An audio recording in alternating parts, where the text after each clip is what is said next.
नमस्कार.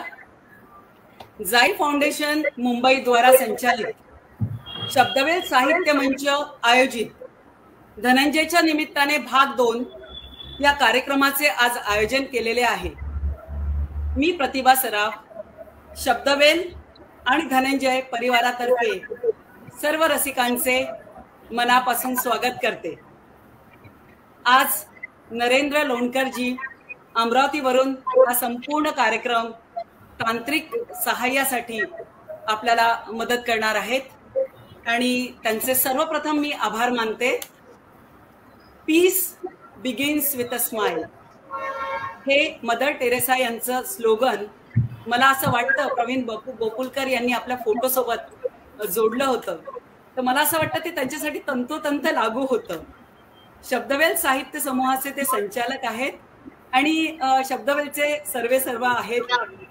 आज त्यांना अचानक एक मीटिंग आल्यामुळे ते आपल्याला जॉईन होऊ शकले नाही, पण शेवटी ते आपल्याला जॉईन होणार आहेत.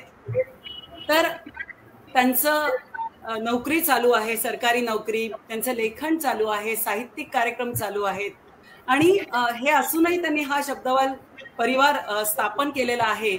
याचा आम्हा सगळ्यांना अभिमान आहे आणि आम्हीही त्याचे हिस्सा आहोत याचाही नेहमीच आम्हाला सार्थ अभिमान वाटतो. तर आज नेहमी आम्हाला इथे सहाय्य करणारे, आताही ते सगळे बॅकस्टेज आहेत लोक. व्यवस्थापक अश्विनी अतकरे असतील, शीतल राऊत असेल, रंजना कराळे असतील, प्रवीण सोनोने असतील आणि आज आपल्यासोबत नरेंद्र लोणकर पण आहेत. तर आतापर्यंत इथे शब्दवेलवर 450च्या वर लाईव्ह कार्यक्रम झालेले आहेत आणि या कार्यक्रमामध्ये डॉक्टर, इंजिनियर, साहित्यिक, कला क्षेत्रातील अनेक मान्यवर आपले मौलिक विचार मांडून गेलेले आहेत. आपल्याला मार्गदर्शक म्हणून या समूहाला ज्येष्ठ कवी अरुण म्हात्रेही लाभलेले आहेत. त्यांचेही अनेकदा आपल्याला मार्गदर्शन येथे होते. आजही ते बॅकस्टेजला आहेत. या धनंजयच्या निमित्ताने आपण जेव्हा भाग 1 केला तर त्या कार्यक्रमामध्ये रवींद्र भैवालजी, सुनील जावडेजी, गिरीश देसाईजी येऊन गेलेले आहेत आणि आजच्या आपल्या कार्यक्रमामध्ये आपल्या सोबत आहेत धनंजय मासिकाच्या संपादिका निलिमा कुलकर्णी मॅडम, सागर कुलकर्णी सर आपल्या सोबत आहेत. नमस्कार सागर सर. अनिश दाते सर आपल्या सोबत आहेत. नमस्कार अनिश सर. आणि दीपा मंडलिक आपल्या सोबत आहे. तर सगळ्यांचे मी फुलं देऊन स्वागत करते. ओके, हा एकच गुच्छ आपल्या सगळ्या परिवारासाठी आपण स्वीकार करावा. आपण निलिमाताईंचे स्वागत करतो. सर्वप्रथम निलिमाताई, मला तुम्हाला सांगायला आवडेल, तुमची ओळखही करून देण्याआधी मला तुम्हाला काहीतरी वेगळं सांगायला आवडेल आज, की जेव्हा आपण ही जाहिरात धनंजयची निमित्ताने हा कार्यक्रम आहे अशी जाहिरात टाकली तेव्हा गंधाली दिवाळी अंकाचे संपादक मक्के वर्तक, डॉक्टर मक्के वर्तक यांनी छान तुमच्यासाठी एक छोटेखानी पत्र लिहिलं, जे मी इथे वाचून दाखवते आधी. आणि मला असं वाटतं ते फार महत्वाचं असं पत्र आहे की निलिमा कुलकर्णी, एका विशिष्ट टप्प्यावर आपण धनंजय आणि चंद्रकांत दिवाळी अंकांना आणून ठेवले आहे. आपले श्वशूर आणि पती यांनी अनुक्रमे जोपासलेल्या आणि वाढवून विस्तार केलेल्या उपक्रमात आपण जीव ओतलात. आज हे दोन्ही अंक जिद्दीने वाटचाल करीत आहेत. त्यांचे सर्वस्वी श्रेय आपले आहे. राजेंद्र कुलकर्णी यांची आज मला इथे आठवण येत आहे आणि गंधाली दिवाळी अंकाला त्यांनी दिलेले सहकार्य विसरता येणार नाही. तोच धागा आपण पकडला आहे. आपल्याला हार्दिक शुभेच्छा डॉक्टर म के वर्तक, गंधाली दिवाळी अंक संपादक. तर किती छान वाटतं की आपल्याच क्षेत्रातल्या कोणीतरी अशा तऱ्हेने आपली जाणीव ठेवणं आणि आपल्याला शुभेच्छा देणं. तर त्यासाठी तुमचे मनापासून अभिनंदन. तसे बरेच आपले लोक आहेत, डॉक्टर मंजिरी मनेरीकर, प्रभा सोनोने. बरेच वर्ष आम्ही दिवाळी अंक वाचतोय आणि आम्हाला खूप आनंद आहे की आज तुम्ही हा कार्यक्रम ठेवलेला आहे. तर निलिमाताई कुलकर्णी या धनंजय आणि चंद्रकांत दिवाळी अंकाच्या संपादिका आहेत. आज धनंजय दिवाळी अंकाला 61 वर्ष पूर्ण झालेली आहेत आणि चंद्रकांतला 58. ही फार मोठी गोष्ट आहे. 30 वर्षापासून चंद्रकांत आणि धनंजय दिवाळी अंकाच्या साठी त्यांचा कार्यालयीन असा सक्रिय सहभाग होता. आता त्या स्वतःच चंद्रकांत आणि दिवाळी अंकाच्या संपादिका आहेत. राजेंद्र प्रकाशनाच्या बॅनरखाली अनेक दर्जेदार आणि महत्वाच्या वेगवेगळ्या विषयांवरच्या पुस्तकांची त्यांनी निर्मिती केलेली आहे आणि त्या करत आहेत. मराठी विज्ञान परिषदेच्या गच्चीवरील शेती या हिंदी पुस्तकाचा त्यांनी मराठीत अनुवाद केलेला आहे आणि हा त्यांचा स्वतःचा आवडीचा आणि जिव्हाळ्याचाही विषय आहे. आणि साहित्यिक आणि सामाजिक कार्यात त्यांचा नेहमीच सहभाग असतो. भरतकाम करणे, कागदाची फुले बनवणे, स्वयंपाकाची अशी त्यांना विशेष आवड आहे. आणि आज आम्हाला खूप आनंद आहे की आज धनंजयच्या निमित्ताने हा दुसरा भाग आम्ही इथे करत आहोत आणि 15 दिवसाच्यात आम्ही धनंजयच्या निमित्ताने तिसरा भाग सुद्धा आपल्या समोर घेऊन येणार आहोत. अरविंद मुळे सर, नमस्कार. अरविंद मुळे सर आपल्या नेहमी कार्यक्रमाला हजर असतात आणि पूर्ण वेळ हजर असतात, तर त्यांचे मी स्वागत करते. मॅडम, मी तुम्हाला पहिला प्रश्न विचारते. अनुप लोणकर, स्वागत. की अलीकडेच अखिल आपल्याला बरेच आपले रसिक जोडल्या जात आहेत. नीलम वराडकर आलेल्या आहेत, रमेश गायकवाड आलेले आहेत, शीतल राऊत आहेत आपल्यासोबत. सगळ्यांचे स्वागत. निलिमाताई, मी तुम्हाला पहिला प्रश्न विचारते आजच्या कार्यक्रमामध्ये की अलीकडेच अखिल भारतीय प्रकाशक संघाचे पुरस्कार जाहीर झालेत आणि त्यात धनंजय दिवाळी अंकाला 2 पुरस्कार लाभलेले आहेत. तर या पार्श्वभूमीवर मला तुम्हाला पहिला प्रश्न असा विचारायचा आहे की रामशेठ पुरस्कार हा अतिशय महत्वाचा समजला जातो, अतिशय प्रतिष्ठेचा असा पुरस्कार आहे. तर हा मानाचा पुरस्कार धनंजय दिवाळी अंकाला 2दा लाभला, पण त्याच्या पलीकडे जाऊन आता धनंजय दिवाळी अंकांना सोडून इतर अंकांना आपण तो द्यावा असे आपण कळवलेत, नाहीतर तो पुरस्कार अजून अनेकदा परत आपल्या अंकाला लाभला असता. तर हा तुमच्या मनाचा खूप मोठेपणा आहे. तर याविषयीची आपली मनोभूमिका आजच्या या कार्यक्रमात आपण व्यक्त करावी आणि त्याला जोडूनच तुम्हाला मी पुढचा प्रश्न विचारते की एकंदरीतच धनंजय दिवाळी अंकाला जवळजवळ 61 वर्ष पूर्ण झाली आहेत. तर दिवाळी अंक स्पर्धा आणि त्याचे पुरस्कार याविषयी आपण आज सविस्तर बोलावे. विजयजी, नमस्कार. सर्वप्रथम आता रामशेठ ठाकूर पुरस्काराचा उल्लेख केला म्हणून त्याचं बोलते आणि मग पुढचं सांगते. रामशेठ ठाकूर पनवेलवरून त्यांच्या स्पर्धा होतात आणि ते पुरस्कार जाहीर करतात. आणि सांगायची गोष्ट अशी की त्यांचे पुरस्कार हे आर्थिक पुरस्कार असतात. इतर वेळेस आपल्याला शाल, श्रीफळ आणि काही प्रतीक मिळतं, पण जेव्हा एखाद्या पहिल्या पुरस्काराला 50,000 रुपये रोख, दुसऱ्या नंबरच्या पुरस्काराला 25,000 रुपये रोख असे जेव्हा पुरस्कार मिळतात, तेव्हा ओळीने चंद्रकांत दिवाळी अंकाला 2 वर्ष आणि धनंजय दिवाळी अंकाला 3 वर्ष जेव्हा पुरस्कार मिळाले, पहिले, दुसरे, तिसरे, तेव्हा मग मला असं वाटलं की आपण त्यांना सांगावं की हा आर्थिक लाभ जो होतोय तो इतर अंकांनाही मिळावा. शेवटी पुरस्कार आपल्याला हवे असतात आणि त्यांचं पुरस्कार प्रदान करण्याची पद्धतही एवढी छान की जेवढ्या दिवाळी अंकांनी स्पर्धेत भाग घेतला असेल त्या सर्व अंकांचं छान प्रदर्शन मांडायचं, त्याच्याभोवती फुलांची रांगोळी काढायची आणि त्या सर्व अंकांचा अशा प्रकारे सत्कार करून आणि ज्या अंकांना पुरस्कार आहे त्यांना विशेष मेहरब करून असे ते अंक सर्व प्रदर्शित केलेले असायचे. आणि मग आपण ते प्रदर्शित केलेले अंक बघत पुरस्कार स्वीकारायला हॉलमध्ये जायचं आणि पुरस्कार घ्यायचा. तर ही खूप मला आवडलेली गोष्ट होती. तर जेव्हा तिसऱ्या वेळेला पुरस्कार मिळाला तेव्हा मी नीलाताई उपाध्यायांना फोन करून सांगितलं की नीलाताई, तुम्ही आता ह्यांना आमच्या अंकाला पुरस्कार जाहीर करा. फक्त पुरस्कार ज्येष्ठ अंक आहे म्हणून उल्लेख करा, पण पुरस्कार इतर अंकांना द्या, कारण आर्थिक गरज ही सर्व अंकांना असते. दिवाळी अंकांना किंवा प्रकाशन मीडियालाच ही आर्थिक गरज ही सततच असते. जसं आता आपण वर्तमानपत्रांमध्ये बघतो की त्यांना अमाप जाहिराती मिळतात म्हणून ते एवढ्या स्वस्तात अंक काढू शकतात. तर असे जे आर्थिक पुरस्कार आहेत त्याच्यासाठी मी आवर्जून लिहून कळवते की ह्याच्या पुढचा पुरस्कार तुम्ही इतर अंकांना द्या.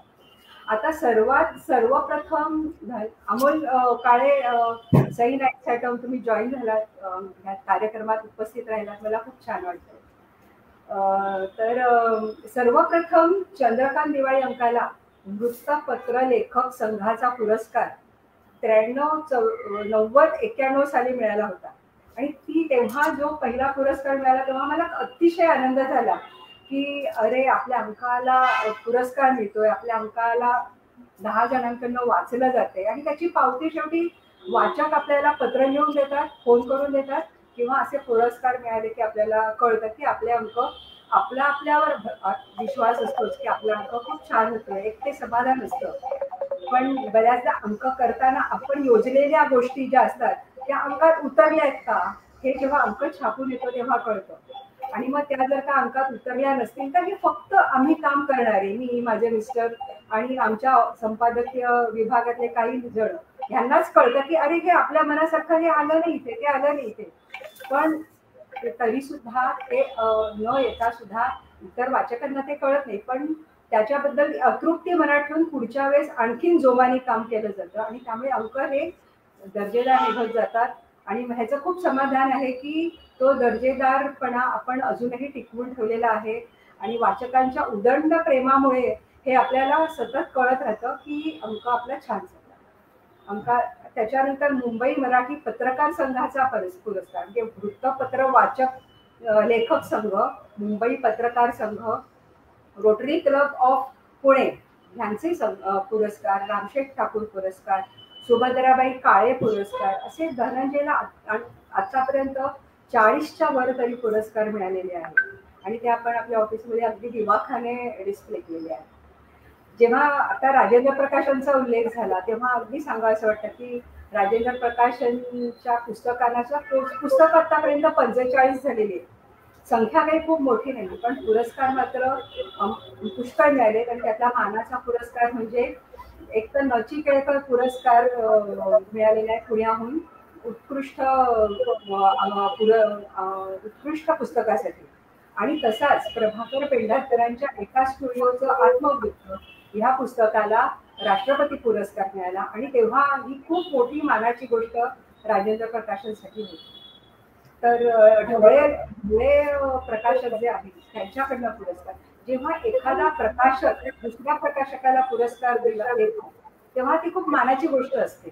कारण एका स्पर्धेत असतात आम्ही असतो की प्रकाशक किंवा वर्तकांनी जसं कौतुक केलं असतं की तेही गंधानी नावाचा दिवाळी अंक करतात आणि तरी सुद्धा त्यांनी मोठ्या मनाने धनंजय चंद्रकांतचं कौतुक केलं. तर हे एकमेकांचं कौतुक करणं, त्यांना पुरस्कार देणं ही एक छान गोष्ट असते. आणि जेव्हा आपटे वाचन मंदिराचे मानाचे पुरस्कार असतात ते मिळालेले आहेत आपल्या राजेंद्र प्रकाशनच्या पुस्तकांना.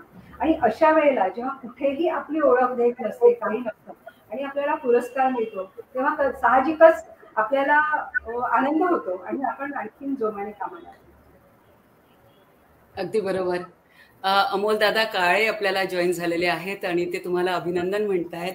विनोदजी जॉईन झालेले आहेत, साई नाईक साटम जॉईन झालेले आहेत, संगीत कुलकर्णी आपल्याला म्हणतायत की शून्यातून विश्व निर्माण करणाऱ्या मान्यवरांना नमस्कार. खूप छान सर, खूप छान वाटलं. आणि सोनाली करमरकर आपल्याला जॉईन झाले आहेत, ते आपल्याला अभिनंदन म्हणत आहेत. सर्व रसिकांचे मी खूप खूप स्वागत करते. आणि आपण पुढे जाऊया की मॅडमनी सांगितलं की पुरस्कार किती मिळाले, त्याच्यापेक्षा पुरस्कार कुठून मिळाले आणि कशा तऱ्हेने ते आपली ओळख नसताना मिळाले आणि रसिकांचा जर त्यांना उदंड प्रतिसाद मिळतो आणि तोच सगळ्यात मोठा पुरस्कार असं त्यांनी म्हटलेलं आहे. तर त्या निमित्ताने मी आता आमच्या पुढील लेखकाकडे वळते आणि त्यांचे नाव आहे सागर कुलकर्णी सर.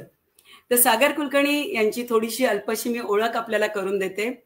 अनेक वर्ष ते धनंजय आणि चंद्रकांतशी जोडल्या गेलेले आहेत, या परिवारातले आहेत. लहानपणापासून त्यांना लेखनाची आवड आहे. त्यांची पहिली कथा ही प्रीतम दिवाळी अंकात वयाच्या 14व्या वर्षी प्रसिद्ध झाली. म्हणजे 14व्या वर्षी आपल्याला कथा कळणंच खूप मोठी गोष्ट असते आणि त्याचं ते लेखक होणं म्हणजे किती मोठी गोष्ट आहे. कॉलेजमध्ये गेल्यावर एकांकिका लेखनाकडे ते वळले. आकांत, अमृतस्पर्श, रंग अंतरंग, संदेश, दर्पण नाट्य अशा 20 एकांकिका आणि भक्षक याग, नैनाम दहती पावकः अशी 5 नाटकं त्यांनी आतापर्यंत लिहिलेली आहेत. एकांकिकांना विविध राज्यस्तरीय स्पर्धांमध्ये लेखनासाठी 11, दिग्दर्शनासाठी आणि सांघिक अशी 15हून अधिक पुरस्कार त्यांना लाभलेले आहेत. 4 एकांकिका स्पर्धेत तर 2 नाटकं राज्य नाट्य स्पर्धेत त्यांनी सादर केलेली आहेत. सर, आम्हाला खूप तुमचा अभिमान वाटतोय. आणि बँकेतून निवृत्त झाल्यावर 2012 सालापासून त्यांनी धनंजय, हसवंती, नवलकथा, चैत्रेय, आवाज अशा अंकांमध्ये त्यांनी लेखन केलेले आहे आणि लेखन करतही आहेत. 50हून अधिक कथा त्यांच्या प्रसिद्ध झालेल्या आहेत. 2 कथासंग्रह प्रसिद्ध झालेले आहेत आणि अजूनही 2 कथासंग्रह प्रकाशनाच्या मार्गावर आहेत. चंद्रकांत दिवाळी अंकात 2 कादंबऱ्या त्यांच्या प्रसिद्ध झालेल्या आहेत. ही पण फार मोठी गोष्ट आहे. चैतन्याचे हाक, अंधाराचे साम्राज्य, करू नको पुन्हा हा गुन्हा, पूर्ण ब्रह्म या कादंबऱ्या त्यांच्या प्रसिद्ध झालेल्या आहे. सगळं सर दमछाक करणारे आहे. मला वाचतानाच इतका दम लागला. तर तुम्ही कसं काय इतकं सगळं निर्मिती केली याचं मला नवल वाटतं. अजूनही थोडीशी ओळख राहिलेली आहे, ती करून देते. शब्दरुची, ऋतुरंग, अक्षरबंध या अंकातील स्पर्धांमध्ये कथा आणि लेख यांना त्यांना पारितोषिकं मिळालेली आहेत. ही त्यांची अल्पशी ओळख आहे, हे तुम्ही लक्षात घ्या. लेखन, वाचन हेच त्यांचे मिशन आहे आणि जुने चित्रपट, संगीत आणि प्रवास हे त्यांचे छंद आहे. आपण स्वागत.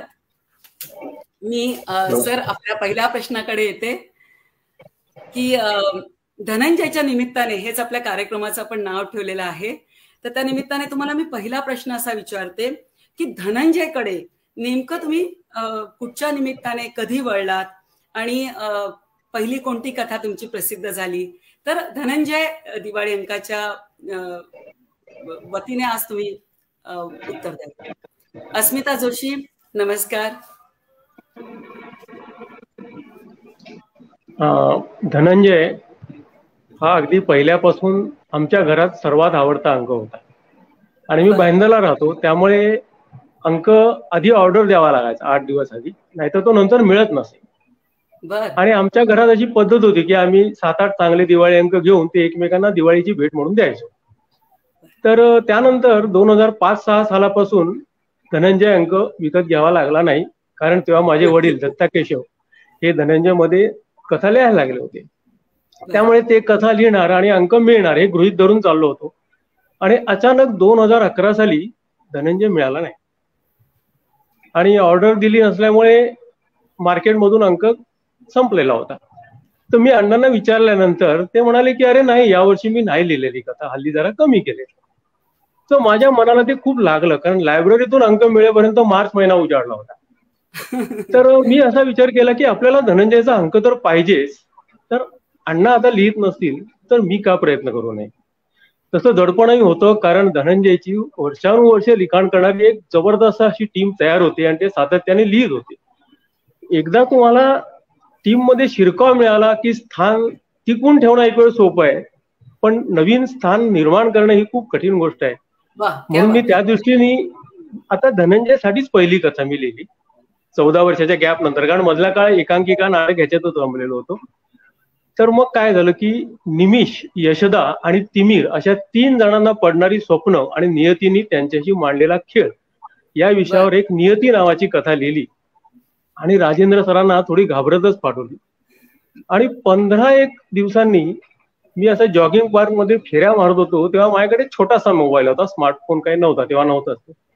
आणि त्यांचा मेसेज आला, Niyati is nice, accepted for Dhananjay. एक क्षण मी शॉक झालो आणि जॉगिंग पार्क मध्ये उभाच राहिलो. 1 मिनिटांनी मला त्याचा अर्थ कळला. मग 5 मिनिटांनी त्यांनी मला फोन करून सांगितलं की तुमची कथा आवडली वगैरे. मला खूप खूप आनंद झाला.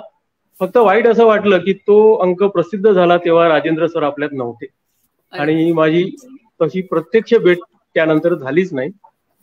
पण निलिमाताईंचे सहकार्य आणि मार्गदर्शन ह्याच्यामुळे त्यानंतर आजतागायत मी धनंजय मध्ये लिहितोय आणि धनंजयचा अंक मला मिळतोय, हे माझं नशीब आहे. खूप छान सर. तुम्ही आता राजेंद्र कुलकर्णींचा उल्लेख केलात आणि त्यांची भेट झाली नाही याबद्दल तुम्ही व्यक्त केल्यात. पण मला असं वाटतं की राजेंद्र सरांची माझी भेट झाली आणि राजेंद्र सरांना कथा पाठवल्यावर ते अतिशय उत्तम असं पत्र लिहायचे. तर धनंजय दिवाळी अंकात कथा छापून येणं हा वेगळा आनंद आणि त्यांचं पत्र मिळणं हा खूप वेगळा आनंद. आणि त्या म्हणजे त्यांच्या पत्रामध्ये पहिला उल्लेख असा असायचा की धनंजय आणि चंद्रकांत कुटुंबात तुमचे स्वागत. किती छान वाटतं. म्हणजे हा कुटुंबात स्वागत हे सुद्धा तुम्हाला ऐकायला किती छान वाटतं. आणि निलिमाताई तुम्हाला माहीतच असेल पण मला माहित नव्हतं की सर थोडेफार कविताही लिहायचे. तर माझ्या एका पत्रामध्ये त्यांनी मी एक धनंजयचं आलेलं त्यांचं पत्रामधले एक 2-3 उल्लेख फक्त करते, पूर्ण पत्र काही वाचून दाखवत नाही. की त्यांनी असं लिहिलं होतं की प्रतिभा, अगणित रंग पेरून ठेवलेत त्याने तुझ्या मनात, पडदा बाजूला सार तोच उधळेल ते रंग आसमंतात, प्रत्येक पावला गणित इंद्रधनुष्याची कमान त्याने आधीच निसर्ग केली आहे. काय कविता आहे बघा. आणि त्याच्यानंतर कथेविषयी त्यांनी असं लिहिलं की एक वाचक म्हणून जेव्हाही मी कथा वाचत गेलो तेव्हा ती उत्कंठा आणि उत्सुकता वाढवणारी होती. म्हणजे एका संपादकाकडून असं कौतुक मिळणं आणि ते तो पहिला वाचक असतो आणि त्याच्यानंतर वाचक कौतुक करतात, पण हा जो आनंद असतो. आणि मला सरांचं नेहमी एक गोष्ट खूप आवडते की ते प्रत्येक पत्रातून काहीतरी मार्गदर्शन पण करायचे. आणि त्यांच्या पत्रात त्यांनी असं लिहिलं की मला वाटतं आपण विज्ञान कथा किंवा विज्ञान काल्पनिका याचा विचार करायला हरकत नाही. तर खरं तर विज्ञान कथा मी कधी लिहिली नाही, पण निलिमाताई जर सरांनी हे पत्रात लिहून ठेवलंय तर तसा प्रयत्न मी माझ्या रिटायरमेंट नंतर नक्कीच करीन. तर धन्यवाद सागर सर. मी आता आपल्या पुढील लेखिकेकडे वळते, दीपाकडे. दीपाची थोडक्यात ओळख करून देते. दिवस असे की हा विनोदी कथा संग्रह प्रसिद्ध, मसापचा उत्कृष्ट विनोदी साहित्यासाठीचा पुरस्कार, यशवंतराव दाते प्रतिष्ठानचा विनोदी साहित्यासाठीचा पुरस्कार, मराठा मंदिरचा पुरस्कार, असे 3 महत्वाचे पुरस्कार या संग्रहासाठी आपल्याला लाभले. अंजली स्वागत, अस्मिता कुलकर्णी जोशी स्वागत, संगीता जामगे स्वागत. बरेच जण आपला कार्यक्रम पाहत आहेत, स्वागत सगळ्यांचे.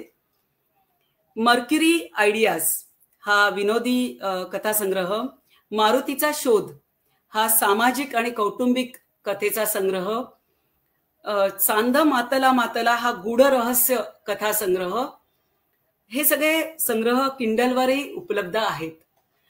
मसापा आणि दमा मिरजदार प्रतिष्ठानच्या विनोदी कथा स्पर्धेत भूतांचे रहस्य याला पारितोषिक मिळाले. नावच किती छान वाटतंय. आणि आवाज, जत्रा, मोहिनी, श्याम सुंदर, हास्यानंद, हंस, नवल, मेनका, धनंजय, साहित्य सूची अशा अनेक महत्वाच्या आणि प्रतिष्ठित अंकांमधून तिने लेखन केलेले आहे. पार्ल्यातील विविध सांस्कृतिक कार्यक्रमांचे लेखन आणि सादरीकरण तिने केलेले आहे, करत आहे. आम्ही पार्लेकर मासिकासाठी सदर लेखन केलेले आहे. लेह, लडाख, भूतान इत्यादी अभ्यासपूर्ण प्रवास वर्णनं तिने केलेली आहेत. पुस्तक परीक्षण, कथा, कविता, मुलाखती याही क्षेत्रामध्ये तिने काही केलेलं आहे. अशा अनेक साहित्यातील विविध प्रांतात तिने मुसाफिरी केलेली आहे. आकाशवाणीवर ललित लेखांचे सादरीकरण तिने केलेले आहे. तर ही झाली तिची साहित्यिक ओळख. पण आपण इतर क्षेत्रातली पण ओळख पाहूया की परांजपे शाळेतील विद्यार्थ्यांसाठी सेवाभावी तत्वावर कार्यरत आहे ती. विलेपार्ले व अंधेरी येथील संस्कृती संवर्धन मंडळावर ही त्या काम करतात. आणि साहित्यिक, कला, सामाजिक योगदान हे सगळंच तिचं अधोरेखित करण्यासारखं आहे. अश्विनी स्वागत. अश्विनी शब्दवेलची व्यवस्थापक आहे आणि खूप बोलता येईल दीपाबद्दल. पण मला ना खूप असं नवल असं वाटतं की आम्ही सगळेजण लेखन करतो पण विनोदी लेखन हे खूप कमी लोक करू शकतात किंवा सगळेजण प्रयत्न करतात. मीही विनोदी लिहिण्याचा प्रयत्न केला पण तो काही फारसा सफल झाला नाही. तर ते हे खूप कठीण असं काम आहे आणि त्यातही विनोदी लेखन करणाऱ्या स्त्रिया ह्या बोटावर मोजण्या इतक्याच आहेत. तर त्या पार्श्वभूमीवर तुझं खरंच खूप खूप कौतुक. आणि मला नेहमीच असं वाटतं की खूप सोपं असतं एखाद्याला रडवणं, पण खूप कठीण असतं एखाद्याला हसवणं. आणि आज प्रवीण बोपुलकर आपल्या समोर नाहीयेत, आता इथे मला दिसत नाहीयेत, पण प्रवीण बोपुलकर हे जे या समूहाचे संचालक आहेत ते उत्तम विनोदी साहित्य लिहितात आणि उत्तम सादरीकरण करतात आणि खूप पोटभर हसवतात. तर त्यांना खूप आनंद होईल की त्यांच्यासारखं कुणीतरी आपल्या समूहावर आलेलं आहे. विनोदी कथा या पार्श्वभूमीवर मी तुला एक प्रश्न विचारते की विनोदी कथा केव्हापासून लिहायला लागलीस? त्याचे विषय नेमके कुठून मिळतात? म्हणजे आम्हालाही थोडीशी आयडिया येईल आणि आम्ही पण थोडंसं विनोदी लेखनाकडे हळूहळू वळू शकतो. तर त्याला जोडूनच एक प्रश्न विचारते की कुठचं तरी एका कथा बीजाचं तो आम्हाला उदाहरण दे आणि त्यानंतर ती कथा कशी पूर्ण केली याविषयी आम्हाला सांग. अरविंद मुळे सर नी एक प्रश्न विचारलाय सागर कुलकर्णींना की दत्ता केशव म्हणजे अवघा रस्ताच विरघळला या नाटकाचे लेखक का? त्याचे उत्तर आपल्याला सागर कुलकर्णी सर देतील. आणि Mohana Karkhanis right from Singapore आपल्याला जॉईन झालेली आहे. नमस्कार मोहना. सागर कुलकर्णी सर फक्त तुम्ही उत्तर द्या मुळे सरांचं आणि दीपा या प्रश्नाचं उत्तर देईल. हे नाटक नाहीये. दत्ता केशव हे माझा कोणा म्हणून मी, दैवे लाभला चिंतामणी अशा अनेक नाटकाचे लेखक आहेत आणि भिंगरी, फटाकडी, मोसंबी नारिंगी अशा 25हून अधिक चित्रपटांचे लेखक दिग्दर्शक. क्या बात आहे. प्रश्नासाठी धन्यवाद. क्या बात आहे. थँक्यू. हा दीपा, तुझा ऑडिओ ऑफ आहे का? ऑडिओ ऑफ आहे. विनोदी लेखनाबद्दल सांगायचं झालं तर पहिलं जे लेखन केलं मी ते विनोदी स्वरूपाचं होतं. अर्थात त्याला कथेचा फॉर्म नव्हता, कारण ते लेखन जे होतं ते आनंदासाठी होतं, माझ्या स्वतःच्या आनंदासाठी होतं. कुठेही प्रसिद्ध करायचं आपलं लेखन असं काही मनामध्ये त्यावेळेला नव्हतं. काहीतरी सुचलं होतं, खूप लिहावं वाटलं म्हणून ते लिहिलं होतं. पण पार्ल्यामधला कथा क्लब जेव्हा मी जॉईन केला तेव्हा मला लक्षात आलं की आपण हे जे लेखन केले ते विनोदी, त्याला कथेचा आकार देऊ शकतो. आणि त्यातून मी त्याला एक कथेचं स्वरूप दिलं. एक रविवार असाही नावाची ती कथा तयार झाली आणि योगायोगानं त्याच वेळेला एक कथा स्पर्धेचं आयोजन करण्यात आलं होतं, विनोदी कथा स्पर्धांचं. बर. त्यासाठी थोडीशी हिंमत करून मी ते पाठवून दिली माझी कथा. आणि एक गमतीचा भाग म्हणजे त्याला उत्तेजनार्थ बक्षीस मिळालं. क्या बात आहे, क्या बात आहे. सुरुवातच छान झाली. माझ्या विनोदी कथाकाराला भयंकर उत्तेजन मिळालं आणि मग या प्रवासाला सुरुवात झाली. तर असं विनोदी कथांचा प्रवास माझा सुरू झाला. त्यानंतर मी लिहित गेले विनोदी कथा. आता दुसरा तुमचा प्रश्न होता की विनोदी कथा या कशा सुचतात किंवा कथा बीज कसं त्याचं मिळतं. खरं सांगायचं तर जशा इतर कथा असतात तसंच या कथांच्या बाबत पण आहे की आपल्या अवतीभोवती जे लोक असतात त्यांच्या वृत्ती, प्रवृत्ती, त्यातून दिसणारे विरोधाभास जे आहेत त्या आपल्याला या कथा लिहायला स्फूर्ती देतात किंवा फक्त त्याच्याकडे डोळसपणे बघण्याची दृष्टी आपल्याकडे हवी. ते जेव्हा आपल्याला जमायला लागतं तेव्हा साध्या साध्या छोट्या छोट्या घटनांमधनं पण आपण ते कथाबीज पकडू शकतो. दुसरं एक मला असं सांगावं वाटतं की बऱ्याच वेळेला काय होतं की आपल्या अवतीभोवती काहीतरी घटना घडतात, काही वेळेला सामाजिक बदल पण घडत असतात. ते आपल्याला फारसे आवडतात असं नाहीये किंवा त्याला आपल्याला तेवढं आपलं मन अनुकूल नसतं त्या बदलांच्या बाबत किंवा त्या घटनांच्या बाबत. पण एक व्यक्ती म्हणून आपण त्याबद्दल काही फारसं करू शकत नाही. बरोबर. पण मग अशा वेळेला विनोदाचा जे दोन महत्वाचे अंग समजले जातात, उपहास आणि अतिशयोक्ती, ह्यांचा वापर करून त्या ज्या प्रवृत्ती आहेत किंवा ते जे बदल आहेत त्यांच्यावर जेव्हा या कथेद्वारे वार केला जातो तेव्हा मला खूप शांतता लाभते मनाला की आपण काहीतरी व्यक्त झालोय या बाबतीमध्ये. तर ते पण एक मला वाटतं की म्हणजे त्या कथा लिहिण्यामागे मला एक प्रेरणा असते ती की कुठेतरी आपण त्याचा निषेध या प्रकारे नोंदवू शकतो. तर असं आहे. नंतर तिसरा जो प्रश्न होता तुमचा तो असा की एखादं कथेचं उदाहरण देऊन सांगायचंय. तर एक छोटीशी कथा बीजेबद्दल सांगायचंय. तर एक छोटीशी घटना होती की आमचे जे एक स्नेही होते ते बाहेरगावच्या प्रवासासाठी बसनी चालले होते आणि त्यावेळेला त्यांना एका दुसऱ्या प्रवाशाचं पाकिट सापडलं. बर. आणि ते पाकिट जे आहे ते तिथे उपस्थित असणाऱ्या कोणाचं नव्हतं. मग ते कोणाचं आहे याचा शोध घेऊन त्या व्यक्तीपर्यंत ते पाकिट पोहोचवणे हा जो प्रवास त्यांचा झाला तो मला असं वाटलं की हे खूप छान कथाबीज होऊ शकेल. मग मी तर त्यामध्ये मी असं केलं की तो जो नायक होता त्या कथेमधलं त्याला पाकिट सापडतं, त्याला मी अत्यंत साधा भोळा पापभिरू मध्यमवर्गीय असं एक हे केलं जो सगळ्या गोष्टींना घाबरत असतो. आणि मग ते पाकिट सापडल्यानंतर त्याला येणारं दडपण की कोणाची तरी वस्तू आपल्याकडे आहे आणि ती कशीही करून ती त्याच्यापर्यंत पोचलीच पाहिजे आणि त्याचा विश्वास नसतो की कोणातर्फे पोचवायची, तर ती त्याला स्वतःला द्यायची असते त्या माणसापर्यंत नेऊन, त्यातनं त्याला समाधान मिळवायचं असतं.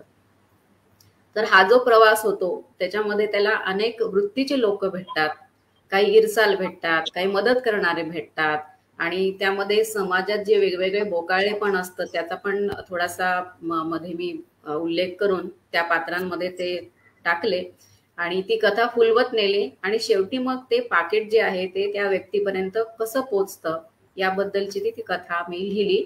मारुतीचा शोध नावाने ती कथा प्रसिद्ध झाली होती आणि त्याचंच पुस्तक पण मी किंडलवरती त्या कथेचं नाव देऊन आहे आता उपलब्ध आहे. कुठच्या दिवाळी अंकात छापून आली होती ती मारुतीचा शोध? ती माय मराठी नावाचा एक दिवाळी अंक निघायचा, मला वाटतं तो अमेरिकेतून निघायचा, त्यासाठी मी ती पाठवली होती आणि त्यांना ती आवडली होती. अरे वा, क्या बात आहे. संगीता जामगे आपल्याला विचारतायत की सगळ्या लेखकांचे आम्हाला फोन नंबर हवे आहेत, तर मी जिथे जाहिरात टाकली आहे शब्दवेलवर तिथे आम्ही सगळ्यांचे फोन नंबर मी टाकते, म्हणजे तुम्हाला त्या लेखकांशी प्रत्यक्ष बोलता येईल. रमेश गायकवाड म्हणतायत की खूप छान विनोदी कथांचा प्रवास, उपहास आणि अतिशयोक्ती हे ऐकून बरं वाटलं आणि मारुतीच्या शोध मधून छान माणुसकीचा आणि समाज प्रबोधनाचा बोध तुम्ही दिलेला आहे.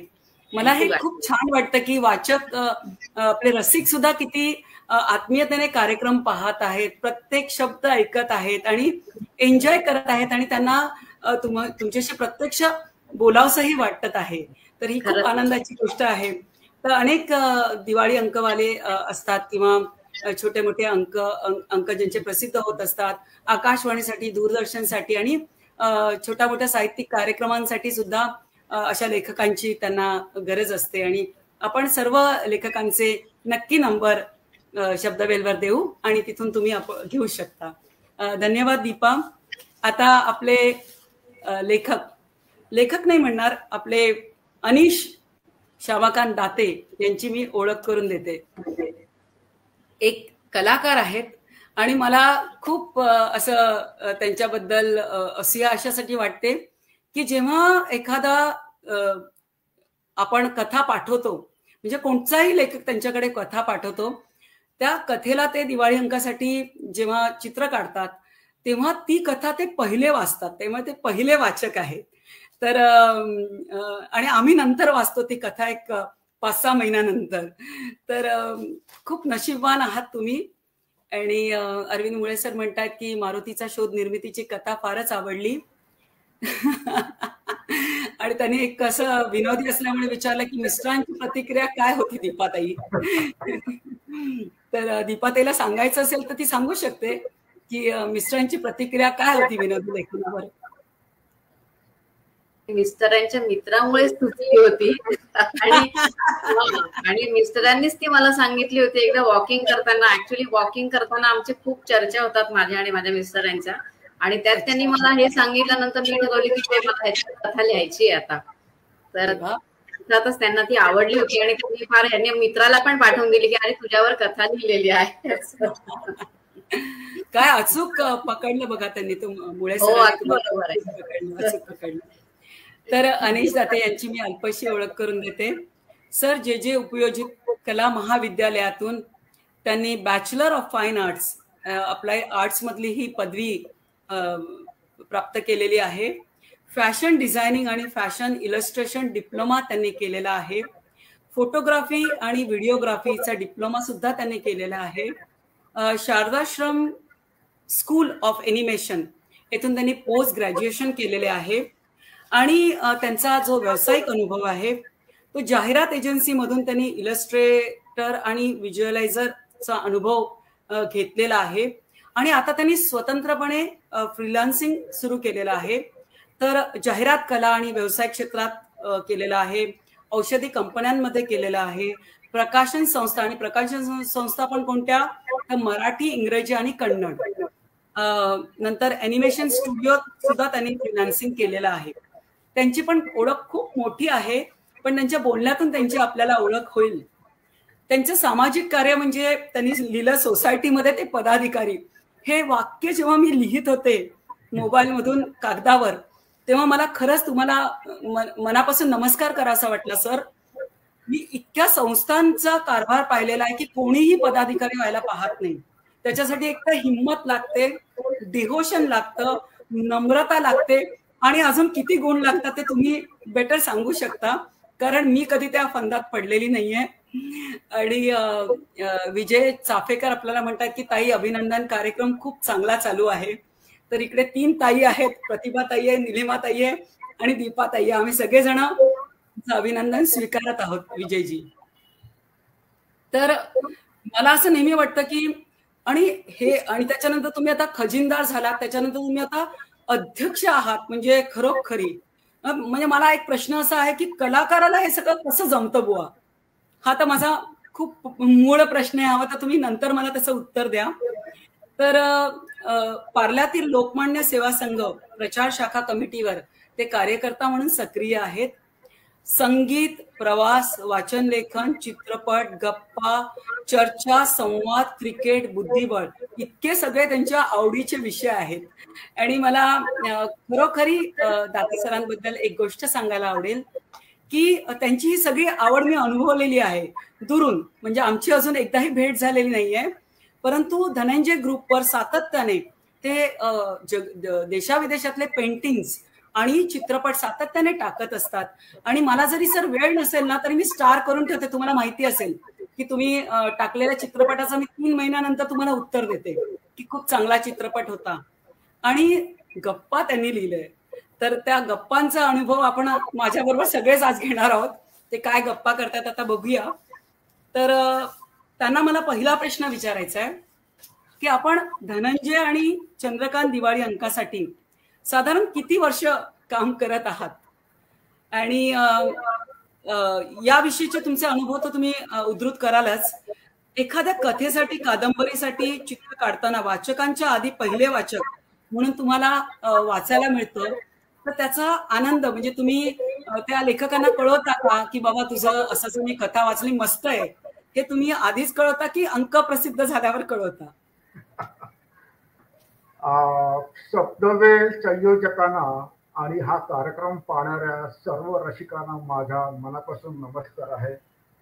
मला प्रतिभा सराफ यांनी त्यांच्या शब्दवेल संयोजकांच्या या मंचावर बोलायची संधी दिली आणि मला असं वाटतं पहिले 3 बॅट्समन बॅटिंग करून गेलेले आहेत आणि आता मी 4थ्या नंबरवर बॅटिंगला आल्यानंतर आता मला हा प्रोग्राम पुढे नेण्याची जबाबदारी माझ्यावर आली. असं मी चौके चक्के मारू शकता सर, बिंदास.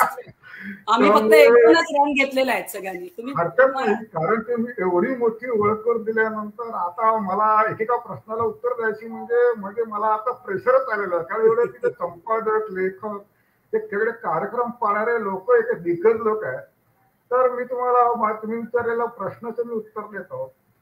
2005च्या सुमारास मी धनंजय परिवारामध्ये मी आलो आणि त्याच्या आधी एवढंच सांगायचंय की 1990 पासून मी फ्रीलान्सिंगला सुरुवात केली आणि जवळजवळ आज मला 31 वर्ष या लाईन मध्ये, म्हणजे त्या मगाशी तुम्ही वर्णन केलं ते ऍडव्हर्टायझिंग, त्याच्यानंतर हे औषधी क्षेत्रातल्या फार्मास्युटिकल, त्या पब्लिसिटी म्हणतात ती, त्याच्यानंतर प्रकाशन व्यवसाय आणि आता ॲनिमेशन, या 4 लाईन मध्ये मी आर्टिस्ट म्हणून मी योगदान देत आहे. एक लक्षात घ्या की प्रकाशन व्यवसायामध्ये जेव्हा आर्टिस्ट म्हणून जेव्हा काम करतो, पण त्याच्याही आधी ऍडव्हर्टायझिंग असो, ॲनिमेशन असो किंवा फार्मा लाईन मधलं काम असो, हे नेहमी लिहिलेलं कॉन्सेप्ट वाचून त्याच्यामध्ये क्रिएटिव्ह कॉन्सेप्ट असतात ती क्रिएटिव्ह कॉन्सेप्ट वाचून त्याच्यावरती निर्मिती प्रक्रिया कशी करायची आर्टिस्ट माणसाने, हे थिंकिंग टँक हा आमचा चालू असतो.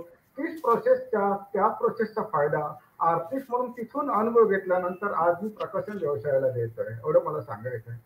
त्याच्यामुळे माझा अनुभव हा जास्त अधिक परिपक्व झालेला आहे. आणि जेव्हा तुम्हाला लेखक मंडळींचं जेव्हा साहित्य जेव्हा माझ्याकडे आर्ट संस्कारासाठी जेव्हा येतं, तर मी ते वाचून काढताना कधी कधी मी एवढा गुंग होतो की आपल्याला त्याच्यावरती काम करायचं मी विसरूनच जातो.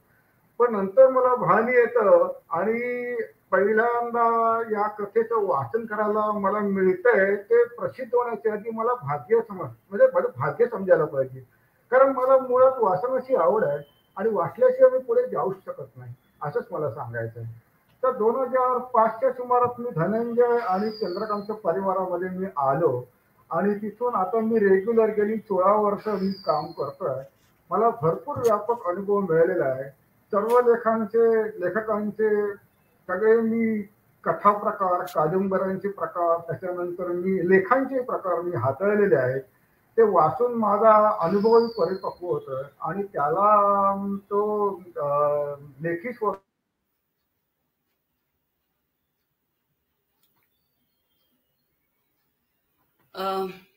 काहीतरी त्यांच्या टेक्निकल काहीतरी प्रॉब्लेम आलेला आहे. आदित्य दाते, स्वागत तुमचे.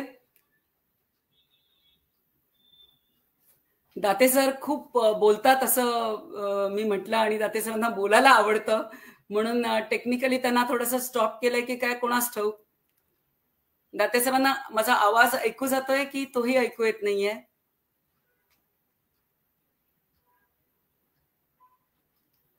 थोडीशी टेक्निकल बाजू ते ऍडजस्ट करेपर्यंत आपण पुढील कार्यक्रमाकडे वळूया.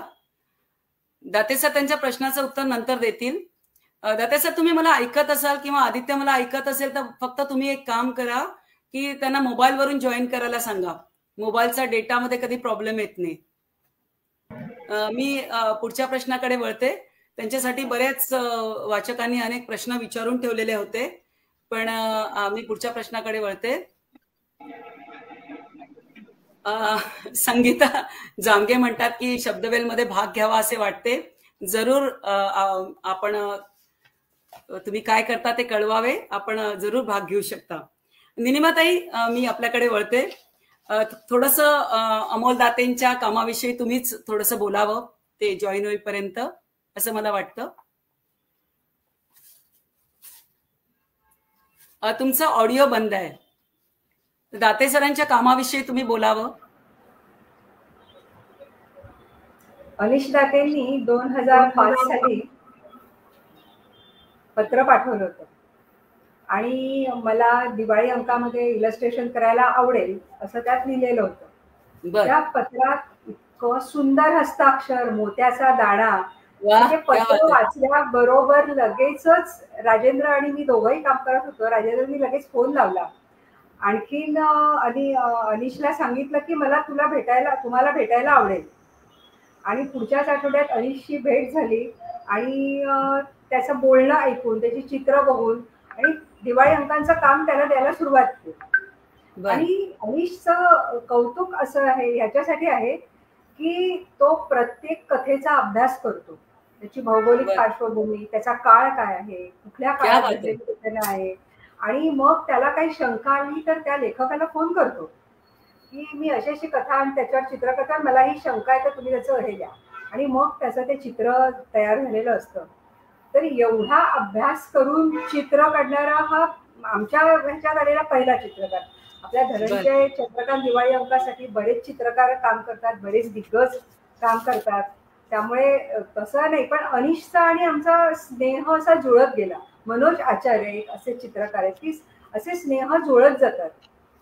तर अनिशशी आणि लहान, आमच्यापेक्षा खूपच लहान असल्यामुळे अरे तुरे करून आणि आपल्याला हवंय तसं बोलून काम करून घेणं खूप छान झालं. आणि त्यांनी जयललितांवरची एक कादंबरी चंद्रकांत दिवाळी अंकात आली होती आणि त्याच्या जयललितांच्या बद्दल आपण नेहमीच म्हणजे नकारात्मक खूप ऐकत गेलो राजकारणी म्हणून, पण त्या नटी म्हणून कशा होत्या आणि त्यांचे जे लहानपण कसं गेलं, आणि हे असं संपूर्ण त्या कादंबरीमध्ये आलेलं होतं. आणि ती इतकी अप्रतिम कादंबरी होती, आणि त्याच्यासाठी अनिशने इतकी मेहनत घेतली होती की त्यांचा लहानपणीचा टप्पा, त्यांचा सिनेमा चित्रपटातला टप्पा, आणि नंतर त्यांचा राजकारणातला टप्पा, आणि त्या निमित्त आलेल्या व्यक्ती मोठ्या मोठ्या, आणि त्यांचं कोलॅज करून 3 ते 4 प्रकारची इलस्ट्रेशन्स त्यांनी केली होती, आणि अतिशय सुरेख झालं होतं ते इलस्ट्रेशन. तर असं प्रत्येक कादंबरी बद्दल बोलावं तितकं कमीच आहे की असं प्रत्येक गोष्टीचा. आता यावर्षी सुद्धा चंद्रकांतमध्ये ज्या कादंबऱ्या आहेत त्या 4ही कादंबऱ्यांना अनिशदातेंनीच इलस्ट्रेशन केलेलं आहे. आणि सांगायची गोष्ट अशी की यावर्षीच्या धनंजयचं मुखपृष्ठ अनिशने पहिल्यांदाच केलेलं आहे. सतीश खानविलकर ते कायम आपल्या धनंजयचं मुखपृष्ठ करतात. त्यांच्या मुखपृष्ठांना अनेक बक्षिसही मिळालेले. आता बघूया यावर्षी हरीश दातेंनी मुखपृष्ठ केलेलं आहे, आणि आता ते छान करते, ते जॉईन व्हायचा प्रयत्न करत आहे. तो पण आपण मॅडम पुढच्या प्रश्नाकडे जाऊया. आणि ज्यांना खूप बोलायचंय खरं तर. हो, आणि मध्ये त्यांचं जॉईन झालं आणि माझा कट केलं तरी चालेल, पण अनिशला नाही नाही नाही नाही नाही नाही असं काही नाही. आपल्याकडे 10 लोक आरामात जॉईन करतात, त्या आपला काही प्रॉब्लेम नाहीये. हा त्यांच्या घरातला प्रॉब्लेम आहे. तर ते जॉईन करतील. ते आपला कार्यक्रम पाहत असतील आता, तर ते मोबाईल वरून जॉईन करतील. तोपर्यंत आपण पुढच्या प्रश्नाकडे वळूया. सागर कुलकर्णी सरांना मी पुढचा प्रश्न विचारते की मला अजूनही ही गोष्ट शॉकिंग आहे की त्यांनी 14व्या वर्षी आयुष्यातली पहिली कथा लिहिली. म्हणजे खरोखरी मला खूपच ती ग्रेट गोष्ट वाटतीये. तर आज 50 वर्ष जवळजवळ त्याच्यानंतर तुम्ही कथा लिहित आहात. तर आपल्याच कथेमध्ये कशी कशी प्रगती, म्हणजे कसं असतं की आपला ग्राफ असा नेहमी चढता असतो ना. पहिल्या वर्षी आपण एकच कथा लिहितो, कुठेतरी छापून येते. मग दुसऱ्या वर्षी 2 कथा लिहितो, मग कुठेतरी पारितोषिक मिळतं. तर हा सगळा आम्हाला तुमच्याकडून ऐकायला आवडेल, तुमचा आलेख. 50 वर्ष कथा लिहितोय असं म्हणता येणार नाही, कारण 14व्या वर्षी पहिली कथा लिहिली आणि ती त्या मासिकात मोठ्या माणसाची कथा म्हणून छापली गेली होती. आणि ती स्पर्धा होती, त्यात वसंत सबनीस वगैरेंना बक्षिसं मिळाली होती. आणि अण्णांनी म्हणजे माझ्या वडिलांनी जेव्हा कळवलं की ही लिहिणारा मुलगा 14 वर्षाचा आहे, तेव्हा त्यांनी खास मला एक उत्तेजनाचं बक्षीस दिलं होतं. पण नंतर झालं असं की आमच्या गावात नाटकं सादर व्हायची, नाटिका सादर व्हायच्या, आणि आम्हा मुलांना पण एक दिवस दिला होता. त्यामुळे मग ना त्यासाठी नाटिका आणि एकांकिका लिहिण्याकडे वळलो. म्हणजे कथा लिहित होतो, पण त्या एकांकिकाच्या माध्यमातून लिहित होतो. अशा स्फुट कथा वगैरे लिहिल्या, पण कुठे पाठवल्या नव्हत्या. आणि मग VRS घेतली तेव्हा जी कथा लेखनाला सुरुवात केली ती धनंजयसाठी म्हणून केली. आणि मग धनंजय, चैत्रेय, आवाज वगैरे मासिकांमध्ये लिहायला लागलो. आता 50 वर कथा लिहिल्यानंतर प्रगती काय झाली हे खरं तर वाचकांनी आणि समीक्षकांनी आणि निलिमाताईंनी ठरवायला पाहिजे. पण अजूनही कथा लोकांना आवडते ना. प्रत्येक कथेनंतर मी तुम्हाला अभिप्राय कळवते ना. हो हो, नक्कीच तुम्ही कळवता. आणि जवळजवळ 250-300 अभिप्राय एकूण मला आतापर्यंत आलेले आहेत. म्हणजे प्रगती मांडण्यापेक्षा ना मी वेगवेगळे प्रयोग केले. कथा लिहिताना वेगवेगळा प्रयत्न कर, दरवर्षी काहीतरी नवीन केलं पाहिजे. त्यामुळे मग विहिरीत पडलेल्या उंदराला वाचवण्यासाठी धडपड करणारा मुलगा, किंवा आईच्या गर्भाशयात जन्म घेण्याच्या वाट बघत असलेल्या 4 गर्भांचा आपासातला संवाद, अशा प्रकारचे विषय कथेसाठी हाताळले गेले. जॉगिंग पार्क मध्ये फेऱ्या मारणारी माणसं आणि 11चा पाढा या विषयावर एक कथा झाली. त्यानंतर घरात उंदीर शिरणं आणि त्यामुळे घरातल्यांची तारांबळ, ही एक साधी गोष्ट आहे, पण ती गोष्ट मी उंदराच्या अँगलने लिहिली. आणि ती अनटोल्ड स्टोरी म्हणून उंदीरच ती कथा कशा प्रकारे सांगेल आपली, अशा प्रकारे प्रयत्न करत गेलो. अजूनही करतोय आणि वाचकांना कथा आवडतायत. काही कथा वाचून लोकांनी जीएनची आठवण झाली असं म्हटलं, तर मी त्यांच्या पायाची सुद्धा जाण्याच्या योग्यतेचा नाही. हे माझं भाग्य आहे की त्या लोकांना ती आठवण झाली. तर असेच प्रयत्न चालू आहेत. आणि निलिमा त्यांच्या कृपेमुळे अजूनही उत्साह वाढतोय, कारण त्या सुद्धा वेळोवेळी सूचना करत असतात, सांगत असतात. आणि दुसरी गोष्ट म्हणजे आपला धनंजयचा जो ग्रुप आहे, मी कोणाचं नाव घेऊ शकत नाही कारण खूप खूप नाव आहेत, पण सगळ्यांच्याच प्रतिक्रिया या मला नेहमी मार्गदर्शक म्हणून उपयोगाच्या ठरत असतात. एवढंच सांगेन. मी दीपाला पुढचा प्रश्न विचारते. विनोदी कथा लिहिणं हा जरी तुझा पिंड असला तरी सुद्धा तू आवर्जून धनंजय दिवाळी अंकासाठी गूढ, सामाजिक, कौटुंबिक कथाही लिहिलेल्या आहेस. तर धनंजय दिवाळी अंकाकडे तू नेमकी केव्हा वळलीस आणि धनंजय दिवाळी अंकातील कथा वाचून तुला एखाद्या वाचकाचा किंवा 2-3 वाचकांचा काही रिस्पॉन्स असेल, त्यांनी काही कळवलं असेल तर ते आवर्जून आज या प्लॅटफॉर्मवरून तू आम्हाला सांग. नक्कीच हे सांगायला खूप आवडेल. खरं सांगायचं तर मी कथा लेखन किंवा लेखन या क्षेत्राकडे बऱ्याच उशिरा वळले. साधारणतः 2013-14 पासून मी लिहायला लागले आणि त्याच्यानंतर पहिल्यांदा उल्लेख केला त्याप्रमाणे विनोदी कथा आणि प्रवास वर्णन आणि इतर लेखन, सदर लेखन वगैरे हे माझं चालू होतं. एक विषय माझ्या डोक्यामध्ये बऱ्याच दिवसांपासून होता की त्यावर काहीतरी कथा लिहावी. तो विषय साधारणतः दुहेरी व्यक्तिमत्वांवरती होता. मग त्याचा थोडा अभ्यास वगैरे करून मी ते कथालेखन केलं. कथालेखन झाल्यानंतर आमचा जो कथा क्लब असतो तिथे महिन्याला आम्ही आमच्या कथा किंवा हे वाचन करतो, तर त्याचं मी वाचन केलं त्या कथेचं. आणि मग ती कथा वाचल्यानंतर माझी मैत्रीण आहे राजश्री बर्वे, आपल्याच ग्रुप मधली आहे, धनंजय परिवार, ती पण येणार आहे या ग्रुपवर, इथे येणार. तर ती आधीपासून या स्वरूपाचं लेखन करत असल्यामुळे धनंजयशी तिचा चांगलाच परिचय होता. आणि आमच्या ज्या गुरु आहेत माधवीताई, या दोघींनी पण मला सुचवलं की ही कथा तू धनंजयसाठी ठेव आणि त्यांना तू पाठव. त्या धाटणीची ती कथा झालेली आहे. हा, तर मग मी विचार केला की आपण पाठवण्यापेक्षा निलिमाताईंना स्वतः भेटायला जाऊयात. निलिमाताई म्हणजे खूप मोठं व्यक्तिमत्व, 2 अंकांच्या संपादिका, प्रकाशन संस्था अतिशय यशस्वीपणे चालवणाऱ्या. त्यामुळे मनावरती खूप जास्त दडपण होतं त्यांना भेटायला जाताना, कारण एकतर हा कथा प्रकार मी कधी हाताळला नव्हता आणि असं काहीतरी लिहून त्यांच्याकडे जाऊन भेटणं हे मला थोडंसं दडपण येत होतं त्या गोष्टींचं. पण जेव्हा मी गिरगावला त्यांच्या ऑफिसमध्ये गेले, त्यांच्याशी बोलले, खरं सांगायचं तर तेव्हाच मी त्यांच्या प्रेमात पडले असं म्हणायला हरकत नाही. इतका साधेपणा स्वभावामधला, इतका सच्चेपणा मुख्यतः तो मला खूप भावला. आणि नम्रता सुद्धा. आणि त्यांचं एक मला तेच म्हणायचं होतं की त्यांचा एक जो गुण मला नेहमी जाणवतो आणि खूप आवडतो तो म्हणजे त्यांच्या मोठेपणाचं दडपण त्यांच्या सहवासातल्या व्यक्तीला त्या कधीही जाणवू देत नाहीत. अगदी बरोबरीची ट्रीटमेंट दिली जाते, मित्रत्व मैत्रिणीचं नातं तिथं दाखवलं जातं. आणि त्या पहिल्या भेटीमध्येच त्यांनी मला जिंकलं. त्यांचा स्नेह मला खूप म्हणजे हवासा वाटायला लागला. नंतर ती कथा त्यांना आवडली, ती प्रसिद्ध पण झाली. ती प्रसिद्ध झाल्यानंतर कस्तुरी मृग नावाने ती कथा प्रसिद्ध झाली, सायको थ्रिलर या ह्याच्याखाली.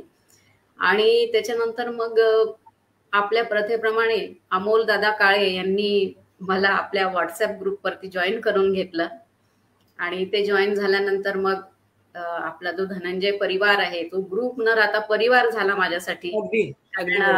ते चालणाऱ्या ज्या वेगवेगळ्या ऍक्टिव्हिटीज आहेत, आणि आता सागर सर म्हणाले तसं प्रत्येक कथेबद्दल जे प्रोत्साहन मिळतं तिथे अभिप्राय देऊन, सविस्तर अभिप्राय सगळ्या लेखकांकडनं मिळतात आणि एक बळ मिळतं ते. तर असा जो आपला पॉझिटिव्हिटी देणारा जो ग्रुप आहे तो परिवार धनंजयचा, तर या दोघांच्या स्नेहासाठी मी असं ठरवलं की तुम्हाला हवा आहे स्नेह, आणि त्यासाठी आवर्जून प्रत्येक वर्षी धनंजयसाठी एक अशा प्रकारची कथा लिहायचीच. आणि देवाची आशीर्वाद म्हणा किंवा काय, आजपर्यंत लिहू शकत आहे, पुढेही लिहिण्याची इच्छा आहेच आहे ते याच्यावरती आता. आणि तुम्ही आता वाचकांच्या प्रतिक्रियांबद्दल विचारल्यात, तर मला सांगायला आवडेल की धनंजय मध्ये लिखाण करायला लागल्यापासून खरंच तिथं प्रतिसाद खूप छान मिळतो, वाचकांचा लगेच मिळतो, खूप छान मिळतो आणि उत्साह वाढवणारा असतो. 2 फक्त सांगते मी ह्याच्यामध्ये. पहिली काय आहे तर वाचक हे किती इन्व्हॉल्व असतात आपल्या कथांमध्ये, आणि ते आपल्यासाठी खूप आनंदाचा भाग असतो की आपण काहीतरी लिहिले आणि त्याच्यामध्ये इतकी इन्व्हॉल्वमेंट वाचकाची आहे. तर अजूनही चालवतोची वाट म्हणून मी एक दीर्घ कथा लिहिली होती धनंजयसाठी. ती प्रसिद्ध झाली. प्रसिद्ध झाल्यानंतर मला वाटतं भाऊबीजेच्या दिवशीच मला नाशिकहून एक फोन आला. त्या कथेचं असं होतं की त्यामध्ये मी शेवट संदिग्ध केला होता की वाचकांनी घ्यावा त्यांना जसा हवाय तसा. त्यातली जी नायिका होती तिच्या मृत्यूबाबतचा तो शेवट होता आणि वाचकांनी हवा तसा तो घ्यावा अशी माझी इच्छा होती. तर त्यांचा मला फोन आला साधारणतः 7:30 वाजता वगैरे, संध्याकाळ रात्री असा आला होता. आणि त्यांनी सांगितलं कथा आवडली, मी वाचली वगैरे, आता जस्ट त्याच्यामध्येच आहे मी त्या वातावरणामध्ये. आणि त्यांना जो हवा होता ना तो शेवट त्यांनी मला सांगितला आणि कन्फर्म केलं की तुम्हाला असंच म्हणायचं आहे ना की ती जी नायिका आहे ती वाचलेली आहे, ती जिवंत आहे ना. मला एकंदर लक्षात आले की त्यांची इन्व्हॉल्वमेंट आणि त्यांना ती कथा नायिका जिवंतच हवी आहे. तर म्हटलं हो ती जिवंत आहे असं आपण समजूयात. हा मग बरं झालं म्हणे, कारण मी त्याच्यात खूप अडकून बसलो होतो त्या शेवटामध्ये आणि मला खूप वाईट वाटलं असतं तिला जर तुम्ही मारलं असतं तर. तर मला म्हणजे ते खूप छान वाटलं की इतकी इन्व्हॉल्वमेंट त्यांची होती त्याच्यामध्ये. आणि दुसरं एक प्रतिक्रिया याच कथेवरती अशी होती की त्यामध्ये मी तळघर हे बऱ्यापैकी वापरलं होतं आणि तिथे काही ज्या गोष्टी घडलेल्या आहेत त्याच्यानुसार ते गुढ फुलवलेलं होतं. तर तळघराचं फार महत्व त्या कथेमध्ये होतं. तर एका बाईंचा मला फोन आला होता डोंबिवलीहून. तर त्यांनी सांगितलं की अहो मला पण तळघराची फार भीती वाटते आणि मी हे अनुभव घेतलेले आहेत आणि तुमची कथा ऐकल्यानंतर मला ते अजूनच जास्त ते वाटते की खरंच तळघर हा फारच भीतीदायक प्रकार आहे वगैरे असं. नंतर एक वाचक होते, ते या कथांचे फार म्हणजे 20 ते 25 वर्षांपासून या कथा त्या वाचत होते आणि त्यांना त्या आवडायच्या खूप कथा. त्यांचा मला फोन आला होता. त्यांनी सांगितलं की मी खूप कथा इतक्या वाचलेल्या आहेत, इतक्या हजार कथा वाचल्या आणि तुमच्या कथेमधली जी वातावरण निर्मिती आहे ती मला इतकं बांधून ठेवलेलं की त्यातनं मी अजूनही निघू शकत नाहीये. तर अशा प्रतिक्रिया खूप छान वाटतात या ऐकायला. अगदी अगदी. आणि तुझ्या आता वाचकांच्या प्रतिसादामधून मला आठवलं की धनंजय दिवाळी अंकातली एक कथा वाचून शिर्डीमधल्या एका मिठाई बनवणाऱ्या माणसाचा मला फोन होता. म्हणजे एक 7वी 8वी शिकलेला माणूस असेल आणि तोही दिवाळी अंक वाचतो. आणि धनंजयमध्ये एक माझी कथा होती आणि त्यांनी फक्त मला एक प्रश्न विचारला की फक्त मॅडम तुम्हाला एकच प्रश्न विचारायचा आहे मला की ही कथा सत्य कथा आहे का, एवढं तुम्ही फक्त मला सांगा. तर मला निलिमाताईंना मी लगेच फोन करून सांगितलं की म्हणजे एक जो वर्ग आहे जो वाचतो आपल्याला माहिती आहे, तर असे म्हणजे मी त्यांना विचारलं का मिठाई बनवायचं काम तुम्ही करता, आणि तो मिठाईवाला नव्हता, त्या मिठाईच्या दुकानात काम करणारा वर्कर होता. तर अशी माणसं सुद्धा दिवाळी अंक वाचतात आणि ते कळवतात. खूप आनंद मला अशी गोष्ट वाटते. तर अरविंद सर काय म्हणतायत की हो, मी जरूर सागर सरांना सांगते की त्यांनी इतक्या वर्षाचा त्यांचा आलेख जो आहे तो उद्धृत करावा, त्याच्यावरचा लेख लिहावा आणि तो आपण कुठच्या तरी दिवाळी अंकात नक्कीच प्रसिद्ध करू. यानंतर मी निलिमाताईंकडे वळते. दीपा, खूप छान. आणि तुला अजून महत्वाच्या प्रश्नांवर मला तुझ्याशी बोलायचंय, मी तुझ्याकडे येते नंतर. आपण निलिमाताईंकडे वळूया की आपण धनंजय आणि दिवाळी अशा 2 प्रतिष्ठित अंकाचे संपादक आहात. तर या संपादनामुळे एक मोठ्या प्रमाणात श्रेष्ठ, दिग्गज, प्रस्थापित अशा साहित्यिकांची तुमची खूप जवळून आधी ओळख झाली असेल, आता मैत्र झालं असेल. तर त्यांच्या आठवणी तुम्ही आमच्यावर शेअर करा. धनंजय, आता दीपाच्या बोलण्यावरनं कळलंच असेल की धनंजय हा एक परिवार झालाय आणि लेखकांना धनंजयमध्ये आपली कथा आलीच पाहिजे हे हक्क वाटतं की एखाद्या वर्षी आली नाही कथा तर का नाही आली. आता दिवसेंदिवस आणि परिवार एवढा विस्तृत होत चाललाय की आपल्याला कधी कधी अशी वेळ येऊ शकते की एखाद्या लेखकाची कथा एखाद्या वर्षी आपण घेणारही नाही किंवा घेतही नाही.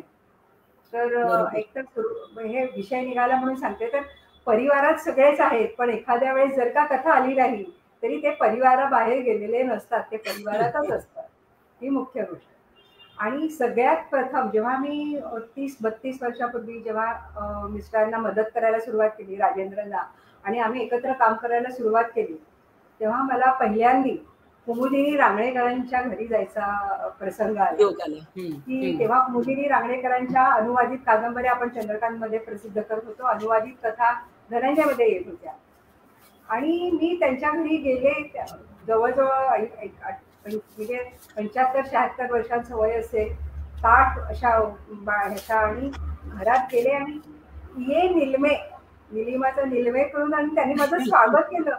त्याच्यानेच मी इतकी भारावून गेले की अरे आपण फक्त फोनवरनं बोलतो आणि हे करतो, आणि प्रत्यक्ष भेटला त्यांनी इतकी जवळीक दाखवली की मला तर की मोठी माणसं सुद्धा किती साधी असतात, की एवढं त्यांचं नाव आहे पण त्याचा कुठेही आपल्याला, आणि आता जे दीपाने सांगितलं की साधेपणा हा असा संस्कारित होत जातो. आपण एवढ्या मोठ्या मोठ्या लोकांना साधेपणाने वागताना बघितल्यावर ऑटोमॅटिक अगदी सहजतेने आपल्यामध्येही तो साधेपणा येतो किंवा यावा, की समोरच्या व्यक्तीला बोलताना, आपल्याशी बोलताना आपलेपणा वाटला पाहिजे. तर तसंच दुसऱ्या आपल्या यशवंत रांजणकर, आता 1.5 वर्षापूर्वीच ते गेले, पण ते सुद्धा धनंजयचे लेखक, आणि त्यांच्याकडे सुद्धा गेल्यानंतर ते असंच प्रेमाने स्वागत करायचे अतिशय. आणि काय त्यांचंही मोत्यासारखं सुंदर अक्षर, आणि सुरुवातीपासून शेवटपर्यंत कथा ही त्याच अक्षरामध्ये, कुठेही बदल नाही, छापावी, इतकं सुंदर अक्षर त्यांचं. आणि त्यांच्याकडे गेल्यावर दिसायला एकदम असे हे, पण आवाज इतका मौसूद, इतका मायेचा आवाज की मला पहिल्यांदा जेव्हा मी त्यांच्याशी बोलले तेव्हा मला माझ्या आईची आठवण आली. म्हणजे एखाद्या पुरुषामध्ये आईचं प्रेम प्रतीत होणं काय असतं, हा तेव्हा असं काही खूप प्रेमाने बोलले वगैरे नाही, पण ज्या आपुलकीने बोलले त्याच्यात मला माझ्या आईची आठवण आली आणि आता सगळं आलं. आणि त्याच्यानंतर मग कायमच मी उत्साहाने कुठलीही कथा आली की घ्यायला, त्यांना सांगायचे पोस्टाने पाठवू नका, मी घ्यायला तुमच्याकडे येणार. त्यानिमित्ताने माझा त्यांच्याशी संवाद व्हायचा, काय लिहितात ते आणि काय आपल्या धनंजयमध्ये चाललंय हा संवाद व्हायचा. त्याच्यानंतर मी म्हणजे काय की 95 साली हिंदू टेम्पल्स ऑफ बॉम्बे एक के रघुनाथजींचं पुस्तक होतं, जे ब्रिटिशांच्या काळात छापलं गेलं होतं, इंग्लिश मध्ये होतं, आणि त्याची आवृत्ती निघावी म्हणून माझ्या मागे फिरोज रानडे मला सारखे फोन करायचे की हे पुस्तक करायचं. आणि मी खूप जणांना विचारलं तर तू करशील का, तू करशील का. आता धनंजय चंद्रकांतचं काम कर, आणि तेव्हा आम्ही पुस्तक प्रकाशनात नव्हतो, तर ते करताना मी एकदम भारावून गेले. अरे एवढे मोठे लेखक आपल्याला विचारतात, आपण हो म्हटलं पाहिजे. त्यातले खड्डे काय आहेत ते काय मला माहितीच नव्हते. मी आपलं हो म्हटलं, हो करूया ना, त्यात काय आहे.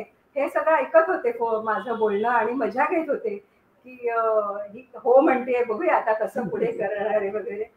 आणि मग मी जेव्हा ते काम करायला घेतलं तेव्हा कळलं की त्याच्या फक्त 2च प्रती शिल्लक आहे. एक एशियाटिक मध्ये आहे आणि एक रुईया कॉलेजमध्ये.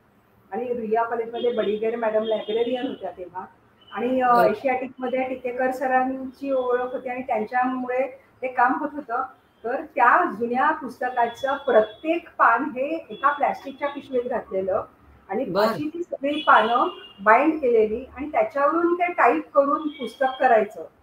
म्हणजे ते फक्त हमाल काम सारखं काम होतं, त्याच्यात आपलं काही क्रिएशन नव्हतं. पण त्यामुळे खूप जण करायला तयारही नव्हते. आणि पण मी माझा तर पहिलाच अनुभव होता, मी त्यात खूप शिकले, खूप आनंद घेतला.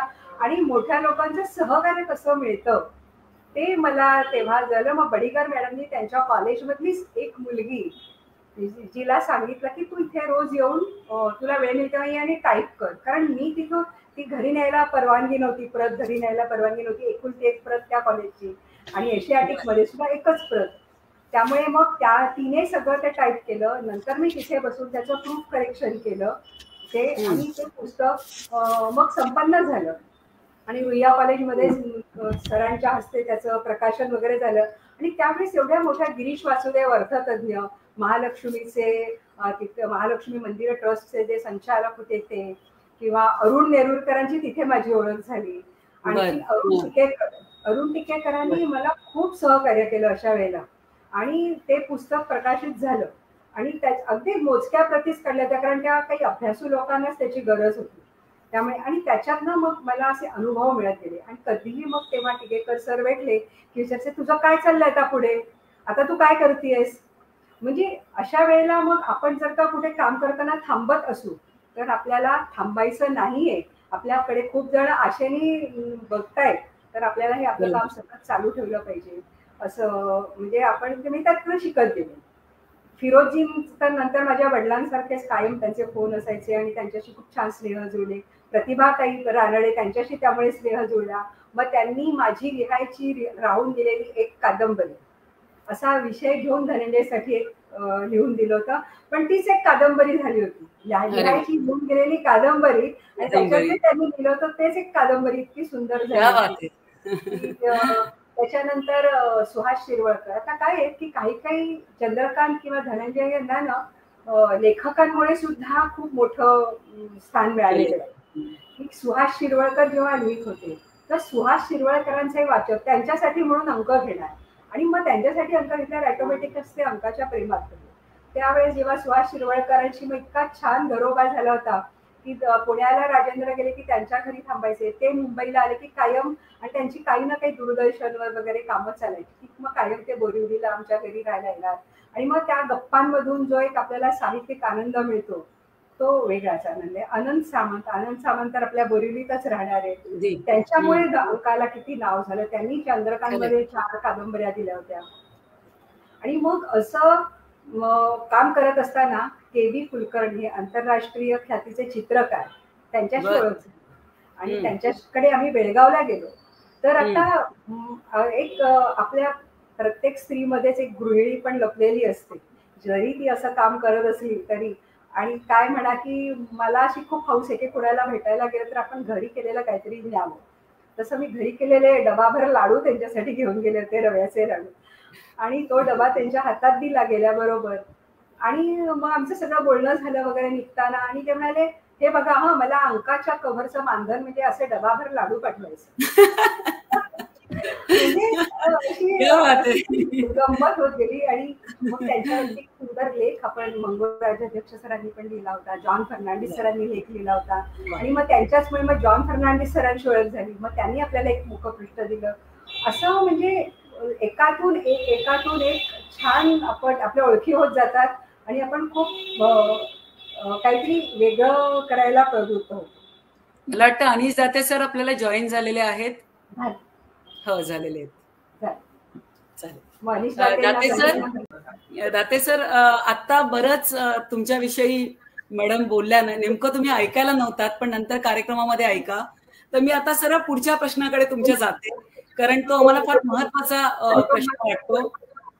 तर तो प्रश्न असा आहे की प्रत्यक्ष मोठा कॅनव्हास घेऊन आणि कार्डबोर्ड घेऊन त्याच्यावर पेंटिंग करायचं तुम्ही कॉलेजमध्ये हे सगळं करत असाल, पण आता डिजिटलायझेशन झाल्यामुळे कदाचित काम लवकर होत असेल, पॉलिश्ड काम होत असेल, क्रिएटिव्हिटी दोन्ही कामामध्ये आहे, पण कुठेतरी आत्मा हरवलाय असं नाही का वाटत कामाचा? तर तुम्ही दोन्ही प्रकारामध्ये काम केलंय म्हणून तुम्हाला हा प्रश्न विचारते मी. तुमचं म्हणणं बरोबर आहे. जेव्हा आम्ही या क्षेत्रामध्ये जेव्हा पहिल्यांदा म्हणजे आलो, म्हणजे आमचं शिक्षण हे पूर्णपणे मॅन्युअली म्हणजे हाताने काम करायच्या पद्धतीचं होतं. म्हणजे कागदावर असू दे, कॅनव्हासवर असू दे, की कोणत्याही माध्यमामध्ये असू दे, पण मॅन्युअल पद्धतीचं काम होतं. मॅन्युअल पद्धतीला नंतर हळूहळू आमच्या या क्षेत्रामध्ये तंत्रज्ञानाची जोड म्हणून कॉम्प्युटरचा शिरकाव झाला, सॉफ्टवेअर झालं आणि आमचा जो हाताने करायचा जो आर्ट संस्काराचा जो अनुभव होता त्याला कॉम्प्युटरचे ते तंत्रज्ञानाचं जग मिळाल्यावर आम्हाला अलिबाबाची गोष्ट मिळाली. त्याच्यामुळे आम्हाला मजा झाली की जे काही ज्या गोष्टी आम्हाला काही करता येणं शक्य नव्हतं ते आम्हाला ते करता यायला लागलं. त्यामुळे लेखक मंडळींच्या प्रतिभेला आम्हाला तंत्रज्ञानाची जोड देता आली. बरोबर आहे की मुळात कोणत्याही साहित्याचा त्या लेखकाने लिहिलेला तो मूळ आशय असतो, तो गाभा असतो. तो जर तुम्ही समजून घेतला तर तुम्ही हाताने काम केलं काय आणि तंत्रज्ञानाने काम केलं काय, जर विषयाला धरून जर काम केलं तर त्याचा आत्मा हरवत नाही आणि जिवंतपणाही जात नाही. उलट अधिक जोराने न्याय मिळतं, आणि ते अजून ते व्हिज्युअल स्वरूपामध्ये उभं राहतं आणि त्या कथेला किंवा साहित्याला अधिक फ्लो मिळतो असं मला वाटतं. खूप छान उत्तर दिलं. आणि तुम्ही नव्हतात पण निलिमाताईंनी खूप कौतुक केलं तुमचं. आणि मला असं वाटतं की तुमची एक स्वतंत्र मुलाखत आपण ठेवू, तुम्ही जेव्हा पूर्ण रेंज मध्ये असाल तेव्हा, कारण आमच्या वाचकांना खूप तुमच्या कलेविषयी ऐकायला आवडेल. म्हणजे एकाने आता प्रश्न विचारला होता की अमूलची जी जाहिरात आहे ती सर्वात बोलकी जाहिरात आहे जी त्यांना वाटते. मला असं वाटतं की हा प्रश्न रमेश गायकवाडनी विचारला होता. तर तरुण पिढीसाठी तुम्ही जाहिरातसाठी काय तुम्ही मार्गदर्शन कराल की कशी जाहिरात बोलकी व्हावी? सर, तुम्ही प्रश्नाचं उत्तर, पण मला खूप सांगायला आवडेल की गंधाली दिवाळी अंकाचे संपादक डॉक्टर मधुकर केशव वर्तक आपल्याला जॉईन झालेले आहेत आणि ते म्हणतात की छान चर्चा चाललेली आहे. सर, तुमचं पत्र सुद्धा मी या कार्यक्रमात वाचून दाखवलं, मला आनंद आहे. संगीत कुलकर्णी म्हणतात की तुम्ही खूप छान उत्तर दिलत सर. तर तुम्ही याच्याबद्दल सांगा की जाहिराती कशा बोलक्या करता येतील किंवा तरुण पिढीसाठी मार्गदर्शक असं काही सांगा. किंवा जाहिराती क्षेत्रामध्ये जेव्हा मी आलो त्या मुळात आमचं उपयोजित कला याबद्दल मला मुळात तिथे रसिकांना सांगायला पाहिजे. ते असं आहे, जरूर, कलेच्या माध्यमातून तुम्ही संगीत, कला, साहित्य, प्रकाशन, फिल्म आणि आर्किटेक्ट, इंटिरियर या सर्व क्षेत्रांना स्पर्श करताना तुमच्या कलेचा जो उपयोजित वापर केला जातो म्हणून त्याला उपयोजित कला असं म्हटलेलं आहे. आता तुम्ही जाहिरातीबद्दल मला सांगितलं की जाहिरातीचं कोणतंही हे कॉन्सेप्च्युअल हे लेखन सुद्धा कॉपीरायटर्स करतात. कॉपीरायटर हा सुद्धा एक प्रकारे लेखकच असतो आणि कॉपीरायटरने लिहिलेलं जे कॉन्सेप्ट असतं, लेखी कॉन्सेप्ट असतं, त्याला दृश्य स्वरूपामध्ये आर्ट डायरेक्टर व्हिज्युअली स्वरूपामध्ये मांडतात आणि व्हिज्युअल स्वरूपामध्ये कॉपीरायटर त्याने लिहिलेलं जे शब्द असतात ते शब्दांकन असतं ते वाचून आर्ट डायरेक्टरशी चर्चा करून आमच्यासारखे इलस्ट्रेटर हे त्याला दृश्य स्वरूपामध्ये त्याला अधिक ते खुलवतात आणि त्यानंतर ते फोटोग्राफी स्वरूपामध्ये येतं, व्हिडिओ स्वरूपामध्ये येतं. पण त्याच्यामध्ये लागणारी जी मेहनत असते तो क्रिएटिव्ह ब्रेन असतो हा मुख्यत्वे कॉपीरायटर, आर्ट डायरेक्टर आणि इलेक्ट्रिककडे असतो. कारण ते मला सांगायचं अशा स्वरूपाने जे काम केलं ना तेच काम आम्ही प्रकाशन व्यवसायात करतो. वेगळं असं काही नाहीये. ऍडव्हर्टायझिंग करायचं म्हणून लेखन प्रकाशन साहित्य कमी असं कुठेही नाहीये. दोन्ही आम्ही सारखाच नाही देतो. फक्त फायदा एकच आहे की ऍडव्हर्टायझिंग लाईन मधला माणूस हा फार हायली टॅलेंटेड असावा लागतो. त्यामुळे हायली टॅलेंटेड प्रोफेशनचा जो फायदा आहे फिनिशिंगचा तो आम्ही प्रकाशन व्यवसायाला देऊ शकलो. आणि मला एक वाचक म्हणून सतत वाटायचं की आपण इतकं चांगलं काम करतोय तर आपण आपल्या मराठी प्रकाशन व्यवसायाला का फायदा देऊ नये. म्हणून हळूहळू मला असं वाटायला लागलं की आपल्या कामाचं कंट्रीब्युशन, योगदान या प्रकाशन व्यवसायाला द्यायला पाहिजे म्हणून मी काम करायला लागलो. एवढंच मी सांगू शकतो. खूप छान. सर, खूप टेक्निकली सुद्धा खूप हुशार आहेत. मला खूप छान टेक्निकल तांत्रिक बाजू सगळ्या ज्या असतात त्या खूप छान चांगल्या सांभाळतात. ते आज काय त्यांच्याकडे प्रॉब्लेम झाला मला माहित नाही.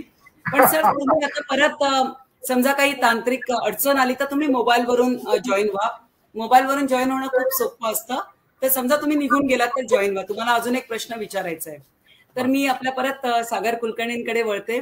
त्यांना मला एक प्रश्न विचारायचा आहे. कुलकर्णी सर, प्रत्येक लेखकाला त्यांच्या कथांसाठी, पुस्तकांसाठी पारितोषिकं मिळतात. तशी आपल्याला खूप पारितोषिकं मिळालेली आहेत. पण सर्वात महत्वाचा पुरस्कार जो प्रत्येक लेखक जो मानतो तो म्हणजे वाचकांनी दिलेला प्रतिसाद, त्याचं समाधान. हे खूप वेगळं आहे, खूप उंचीवरचं आहे. तर तुम्हाला असे भेटलेले जे रसिक आहेत, वाचक आहेत, त्यांच्या प्रतिसादाबद्दल आपण सांगावं. धनंजयच्या कथांच्या किंवा चंद्रकांतच्या कादंबरीच्या बाबतीत तुम्ही सांगितलं तर मला आनंद होईल या क्षणी. फक्त त्याआधी अरविंद मुळे यांना एक सांगतो की तुमचा अंदाज अगदी बरोबर आहे. तो गर्भाशयातला संवाद ही आधी एक एकांकिकाच होती आणि नंतर कथारूपाने ती चैत्रेयमध्ये प्रसिद्ध झाली होती. आणि जेव्हा ती कथासंग्रहात येईल तेव्हा मी तुम्हाला अवश्य कळवेन. तर वाचकांची प्रतिक्रिया म्हणाल तर ना खूपच प्रतिक्रिया आल्यात, पण त्यातल्या एक 2-3 खूप मला मनाला भावल्या अशा सांगतो. एक माझी ऑप्शन गेम नावाची कथा होती, ती चैत्रेमध्ये प्रसिद्ध झाली होती. थोडी बॅकग्राऊंड सांगितली तर त्यातली मजा कळेल म्हणून बॅकग्राऊंड सांगा ना सर. खूप वर्षांनी शाळेतले मित्रमैत्रीण बसमध्ये पुणे मुंबई प्रवासात भेटतात. मित्रांनी मैत्रिणीला ओळखलंय पण मैत्रिणीने मित्राला ओळखलेलं नाही. आता समजा माझ्यासारखा झाला असेल तो ओळखणं कठीण आहे. तर अशी सिच्युएशन व्हायची, ती थोडीशी मिश्किल आणि विनोदी अशी गोष्ट होती. ती प्रसिद्ध झाल्यानंतर काही महिन्यांनी मला स्नेहा गांधी नावाच्या मॅडमचा फोन आला. त्या म्हणाल्या की मी आता बेड रिडन आहे, माझ्या पाठीचं ऑपरेशन झालंय आणि पेन किलर्स घेऊन सुद्धा माझ्या वेदना थांबत नाही. पण मी ही कथा वाचली ना, तो अर्धा तास मी माझ्या वेदना विसरले होते आणि मी जणू काही तुमच्या त्या पुणे मुंबई प्रवासात होते. तर मला हे वाचून डोळ्यात पाणी आलं की ऐकून, कारण ना आपल्या कथेमुळे एखाद्याची वेदना काही क्षण का होईना तो विसरतो, म्हणजे कथा लिहिण्याचं सार्थकच झालं. ह्याच्या अगदी उलट प्रतिक्रिया होती ती चंद्रकांत दिवाळे यांच्यात प्रसिद्ध झालेल्या काका मामाच्या कर्मसोहळ्याची कहाणी या कादंबरीबद्दल. ती एका दुर्दैवी माणसाची गोष्ट आहे आणि त्याबद्दल मला फेब्रुवारी महिन्यात देसले नावाच्या एका वयस्कर गृहस्थांचा फोन आला होता. ते म्हणाले की कुलकर्णी, मी एक हृदयशून्य माणूस आहे, मी कधीही आयुष्यात रडलेलो नाही, पण तुमची कादंबरी वाचताना मी आयुष्यात पहिल्यांदा रडलो. म्हणजे एका कथेमुळे कोणाला तरी दुःख विसरता आलं आणि एका कथेमुळे कोणाला तरी दुःखाची जाणीव झाली. हे मला खूप आवडलं. आणखी दुसरी एक प्रतिक्रिया अशी आहे की ती तुम्ही जी कथेतली प्रगती म्हणाल त्याबद्दल म्हणता येईल की कल्पिता राजोपाध्ये नावाचे लेखिका त्यांनी धनंजयमध्ये सुद्धा लिहिलेलं आहे. त्यांचा एकदा मला फोन आला होता. आता गंमत अशी की मी आवाजमध्ये सुद्धा लिहितो, मी विनोदी लिहितो, याचं श्रेय पूर्णपणे चैत्रेयाच्या पाठक सरांना आहे. कारण त्यांनी मला सांगितलं तुम्ही रहस्य कथा बळगुड कथा लिहिता, हे मला माहितीये, सगळ्यांना माहितीये, मला तुमच्याकडनं विनोदी गोष्टी पाहिजे. म्हणून मी विनोदी लिहायला सुरुवात केली. त्याचा आवाजसाठी उपयोग झाला. आता चैत्रेय, आवाज, धनंजय याच्यातनं आपला फोन नंबर असतो, पण हसवंती नवलकथामध्ये फोन नंबर नसतो. तर त्यात माझी एक पण देहातील तू कोण ही कथा प्रसिद्ध झाली होती. त्याच्यावर मला दीपाने खूप छान रिॲक्शन पण दिली होती, ती अजून लक्षात आहे माझ्या. तर मला कल्पिता राजोपाध्यायांनी सांगितलं की हे आवाज मधले सागर कुलकर्णी आणि पण देहातील कोण हे लिहिणारे सागर कुलकर्णी वेगळे आहेत ना, कारण एक विनोदी कथा आहे पूर्ण आणि एक अशी गूढ आणि रहस्य कथा आहे. तर मी म्हणलो नाही, मी तोच आहे. आणि मला हे खूप बरं वाटलं, म्हणजे आपण विनोदी आणि हे वेगळ्या वेगळ्या प्रकारे लिहू शकतो, ही एक मला समाधानाची गोष्ट वाटली. आणि या बाबतीत मी दीपाला पण मार्क देईन की दीपा पण दोन्ही प्रकार तितक्याच समर्थपणे आढळते. आपल्या ग्रुपमध्ये अनेक लेखक असे आहेत, निलेश मालवणकर पण तसे आहेत, तेही लिहितात. तर अशा काही प्रतिक्रिया कायम लक्षात राहतात. खूप छान उत्तर दिलं आपण. आणि आता तुम्ही म्हटलात की दीपाचा तुम्ही उल्लेख केलात की तिने कौतुक केलं एका विनोदी कथेबद्दल. दीपा विनोदी कथा लिहिते, गूढ लिहिते, सामाजिक लिहिते आणि दीपा खूप अभ्यास पण करते खोल. तिचं आता सध्या संशोधन चालू आहे प्राचीन मंदिरांवर. म्हणजे तुम्ही विचार करा की परत खूप वेगळ्या प्रकारचं असं लेखन आहे. अस्मिता कुलकर्णी जोशी म्हणाले की खूप छान अनुभव आहे सागर दादा, तुम्ही खूप वर्सेटाईल लेखक आहात. धन्यवाद अस्मिता. तर दीपा, मी तुला पुढचा प्रश्न विचारते की प्राचीन मंदिरे याच्यावर तू जे संशोधन करत आहेस, आता संशोधन कुठच्याही गोष्टीमध्ये करायचं तर तुम्हाला खूप वेळ द्यावा लागतो, तुम्हाला खूप खोल अभ्यास करावा लागतं, मनन करावं लागतं, चिंतन करावं लागतं आणि मग तुम्ही हे काम करताना दुसरं काही करू शकत नाही, फुल्ली डिव्होशन त्याच्यासाठी द्यावं लागतं. तर हे अभ्यासपूर्ण जे लेखन तू करतेयस, तर हे आमच्यासाठी खूप नवीन गोष्ट आहे, जी की धनंजय ग्रुपवर कधी आलेली नाहीये की तू हे असं काम करतेयस. तर आम्हाला आवडेल की नेमकं हे कोणत्या प्रकारचं काम आहे, कशासाठी तू हे करतेय, म्हणजे PhD साठी करतेयस की केवळ हाऊस म्हणून करतेय की कोणी तुला सांगितलंय याचं लेखन करायला, हेही आम्हाला जाणून घ्यायला आवडेल तुझ्याकडून.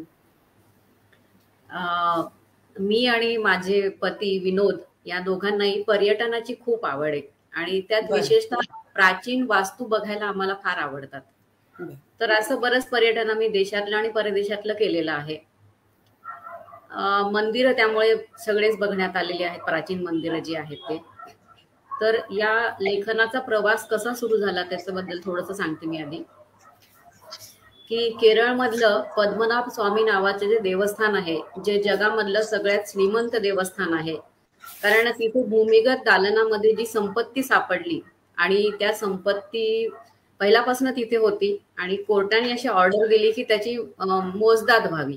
2012 साली जेव्हा हा कोर्टाचा निर्णय आला तेव्हा त्याच्यावरती बरंच वादळ माजलं, कारण त्या देवस्थानातल्या संपत्तीला कोणीही हात लावू नये वगैरे अशा प्रकारच्या थोड्या काही समजुती होत्या आणि त्याच्यामध्ये तो जर हात लावला कोणी तर त्याचं काही बरं वाईट होऊ शकतं वगैरे अशा बऱ्याच समजुती तेव्हा होत्या, त्या पसरलेल्या होत्या. तर मला या सगळ्या विषयाची फार उत्सुकता वाटली की ही संपत्ती तिथे कशी काय आहे आणि त्याला हात कसं काय नाही लावू शकत वगैरे, या सगळ्या गोष्टींची फार उत्सुकता होती. म्हणून मी त्या दृष्टीने अभ्यासाला किंवा वाचायला सुरुवात केली.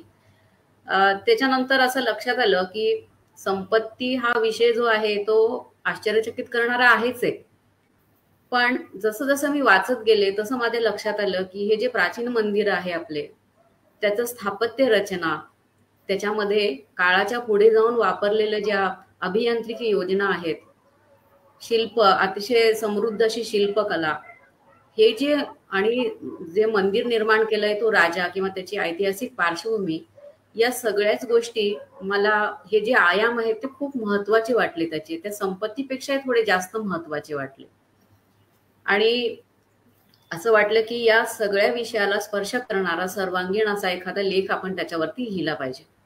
आणि मग मी तो लिहिला. तो लिहिल्यानंतर माझ्या असं लक्षात आलं तो अभ्यास करताना की आपले जे प्राचीन मंदिरं आहेत त्या मंदिरांची ऐतिहासिक पार्श्वभूमी आपल्याला फारशी माहिती नसते. इव्हन आपण जेव्हा मंदिरात जातो एखाद्या, तेव्हा त्याच्याबद्दलची एखादी कथा जी प्रचलित असते ती परत एकदा आपण मनामध्ये घोळतो की हा असं असं असं होतं या कथा या बाबतीतली. परंतु ते मंदिर ज्यांनी राजांनी उभं केलंय त्या राजाचा पराक्रम किंवा त्या घराण्याचं, त्या राजघराण्याचं जे कॉन्ट्रीब्युशन आहे इतिहासामधलं, प्राचीन कालीन जे घराणे होते त्यांच्याबद्दल आजवर आपल्याला शिकायला मिळालं नाहीये किंवा शिकवलं गेलं नाहीये. तर आम्ही जे मंदिरं बघितले त्यापैकी भारतामधली 6 आणि कंबोडिया मधलं विष्णू देवतेचं सगळ्यात मोठं जे मंदिर आहे अंगकोर वॅट, हे मी मंदिरं 7 मंदिर एकंदर निवडले जे आम्ही प्रत्यक्ष बघितलेले होते. आणि त्याच्यावरती शिल्पकला, मूर्तीशास्त्र तिथलं जे आहे ते, नंतर त्याची स्थापत्य रचना, आणि याशिवाय मी म्हटले तसं जे ते मंदिर ज्या राजघराण्याने उभं केलंय तो राजा, त्याची ऐतिहासिक पार्श्वभूमी, त्याचा पराक्रम, या सगळ्या दृष्टीने मी 7 दीर्घ लेख लिहिलेले आहेत. आणि अर्थातच हे विषय माझ्यासाठी खूप नवीन होते आणि तू म्हणतेस तसं याला वेळ देणं खूप महत्वाचं असतं. तर साधारणतः 4 वर्षांपासून माझं काम याच्यावरती चालू आहे आणि मला लॉकडाऊनचा त्यासाठी फार फायदा झाला असं मी म्हणेन की त्यावेळेला बाहेर जाणं येणं, इतर सामाजिक कार्यक्रम बंद असल्यामुळे मी पूर्णपणे फोकस त्याच्यावरती करू शकले. आणि खरं सांगायचं म्हणजे तो लॉकडाऊन त्याच्यामुळे मला खूप कष्टदायक किंवा त्रासदायक नाही वाटला. तर माझ्यासाठी ते एक वरदान ठरल्यासारखं झालं. आणि मला सांगायला आवडेल की आता लवकरच हे जे 7 लेख आहेत ते पुस्तक रूपाने आपल्या भेटीला येणार आहेत.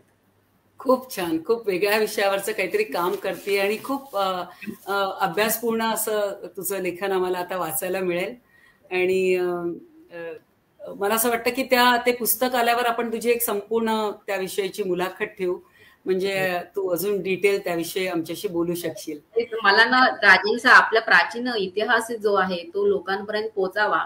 आणि काही वेळेला काय होतं की मंदिर म्हटलं की आम्ही काही देवदेव करत बसणारे नाहीत असं वाक्य बऱ्याच वेळेला ऐकायला येतं. पण मंदिर म्हणजे धार्मिक दृष्टिकोनातूनच बघायला हवं असं नाहीये. त्याच्या मागे जो प्राचीन आपली परंपरा, आपलं ते खरं सांगायचं तर ती आपली संस्कृती आहे, ते आपल्या कलेचा विकास जो आहे तो सगळं आपल्याला तिथे बघायला मिळतो. आणि हे सगळं खरंच खूप आश्चर्यात टाकणारे अशी ती अद्भुत मंदिरं आहेत आणि राजांचे पराक्रम तर त्याहूनही अद्भुत आहेत. तर ह्या सगळ्या शिल्पकलेचे नमुने सुद्धा आपल्याला एक वेगळे शिल्पकलेचे, म्हणजे जसं एका विशिष्ट वेळेस कोल्हापूरच्या देवीच्या चेहऱ्यावर तो उजेड पडतो आणि अनेक गोष्टी आहेत. मंदिरांच्या बाबतीत ज्या गोष्टी आहेत त्या खरंच, ते जे अभियांत्रिक कौशल्य आहेत ते खरंच अगदी त्या काळातली, आणि ते पण आणि म्हणून ते लोकांपर्यंत पोहोचावं अशी माझी फार मनापासून इच्छा असल्यामुळे मी ह्या प्रोजेक्ट वरती भरपूर अभ्यास करून लिहिलेलं आहे. खूप छान, खूप कौतुक. आणि आता मी दाते सरांकडे वळते. दाते सर आहेत ना अजून की परत तांत्रिक त्यांचं काही आमच्या केबलवाला नेमकं दगा दिल्यामुळे आम्ही जरा एकदम सायलेंट रूपामध्ये गेलो. हरकत नाही सर, तुमची पूर्ण वेळाची मुलाखत शब्दवेलावर अरेंज करू, काही काळजी करू नका. मी तुमच्या प्रश्नाकडे वळते की आपण जाहिरात कलाशास्त्र आणि मार्केटिंग तंत्र विषयक या स्पेशलायझेशन केलेलं आहे आणि आता प्रकाशन व्यवसायाकडे आपण वळलेले आहात. तर नेमके कोणत्या स्वरूपाचे काम आपण आता करता, हा पहिला प्रश्न. आणि त्याला जोडूनच मला अजून एक विचारायचं आहे की तुम्ही घेतलेल्या शिक्षणाचा, म्हणजे ज्यात स्पेशलायझेशन तुम्ही ज्याच्यात ज्याच्यात केलेलं आहे त्यातच तुम्ही काम करता, याचा वेगळा आनंद तुम्हाला आहे का? आधी जाहिरात क्षेत्र, आधी वेगवेगळ्या क्षेत्रांमध्ये काम केलं, त्याचाही काही वेगळा फायदा तुम्हाला आता होतोय का? सिंधुताई स्वागत आणि नीलमताई स्वागत. खूप फायदा होतोय. मुख्य म्हणजे आता तुम्हाला म्हणाला, आता मी ऍनिमेशन हा विषय शिकलो, तर ऍनिमेशन विषयामध्ये कॅरेक्टर आणि बॅकग्राऊंड हे विषय मी परत एकदा अभ्यासाला मिळाली. आता हे प्रकाशन व्यवसायामध्ये सगळे लेखक आपली सगळी कथा उभी करतात, त्याच्यामध्ये ती कॅरेक्टर उभी करतात, ते वेगवेगळ्या बॅकग्राऊंड मधून ती वावरत असतात. हा जो विषय सुद्धा आम्हाला याच्यामध्ये आम्हाला आर्ट संस्कारामध्ये डेव्हलप करता येतो आणि याचा मला खरोखर फायदा होता. आता मला विचार की याचा फायदा मला मिळाला का? टेक्निकली फायदा एवढाच मिळालेला आहे की कॅरेक्टर, मुख्य म्हणजे लेखाचा जो आशय आहे तो व्हिज्युअल स्वरूपामध्ये धक्का तंत्राने कसा दाखवता येईल आणि व्हिज्युअल स्वरूपामध्ये त्या कथेची मालिका दृश्य स्वरूपात कशी पुढे नेता येईल. हेतू असा की लेखनाचं ते स्वरूप आहे हे चपक न राहता व्हिज्युअल स्वरूपामध्ये त्या स्टाईलमध्ये मांडून वाचकाला ते पुढे वाचायला अधिक प्रवृत्त कसं करता येईल, हा विचार आम्ही त्याच्यामधून आम्ही आर्टिस्टली करत असतो. त्याच्यामुळे हे कॅरेक्टर, बॅकग्राऊंड, मुख्य म्हणजे एक लक्षात घ्या की वेगवेगळे कथा प्रकारांनी वाचत असताना त्याला कोणत्या प्रकारच्या स्टाईल्स वापरायच्या हा पण मला विचार करावा लागतो. आता इथे सागर कुलकर्णी आहे, ते नेहमी गंभीर स्वरूपाचं लेखन करतात. दीपा मंडलिक सुद्धा गंभीर स्वरूपाचं लेखन करतात. काही त्या दोघींच्या लेखामध्ये वैचारिकी असतं, पण दीपा मंडलिकच्या काही लेखामध्ये तर विनोदी तर इतका असतो की त्यांचं मी नुकताच मर्क्युरी आयडिया नावाचं पुस्तक केलं ना, तर संपूर्ण पुस्तक वाचलं मी अक्षरशः खाली पडलो. आता काम कसं करायचं, पण मला एक चॅलेंजिंग मिळालं आणि माझ्यातलं ना त्याची कॅरेक्टर सगळी बाहेर आली, बॅकग्राऊंड बाहेर आली आणि मग त्यांचं पुस्तक असं मी कव्हर केलं.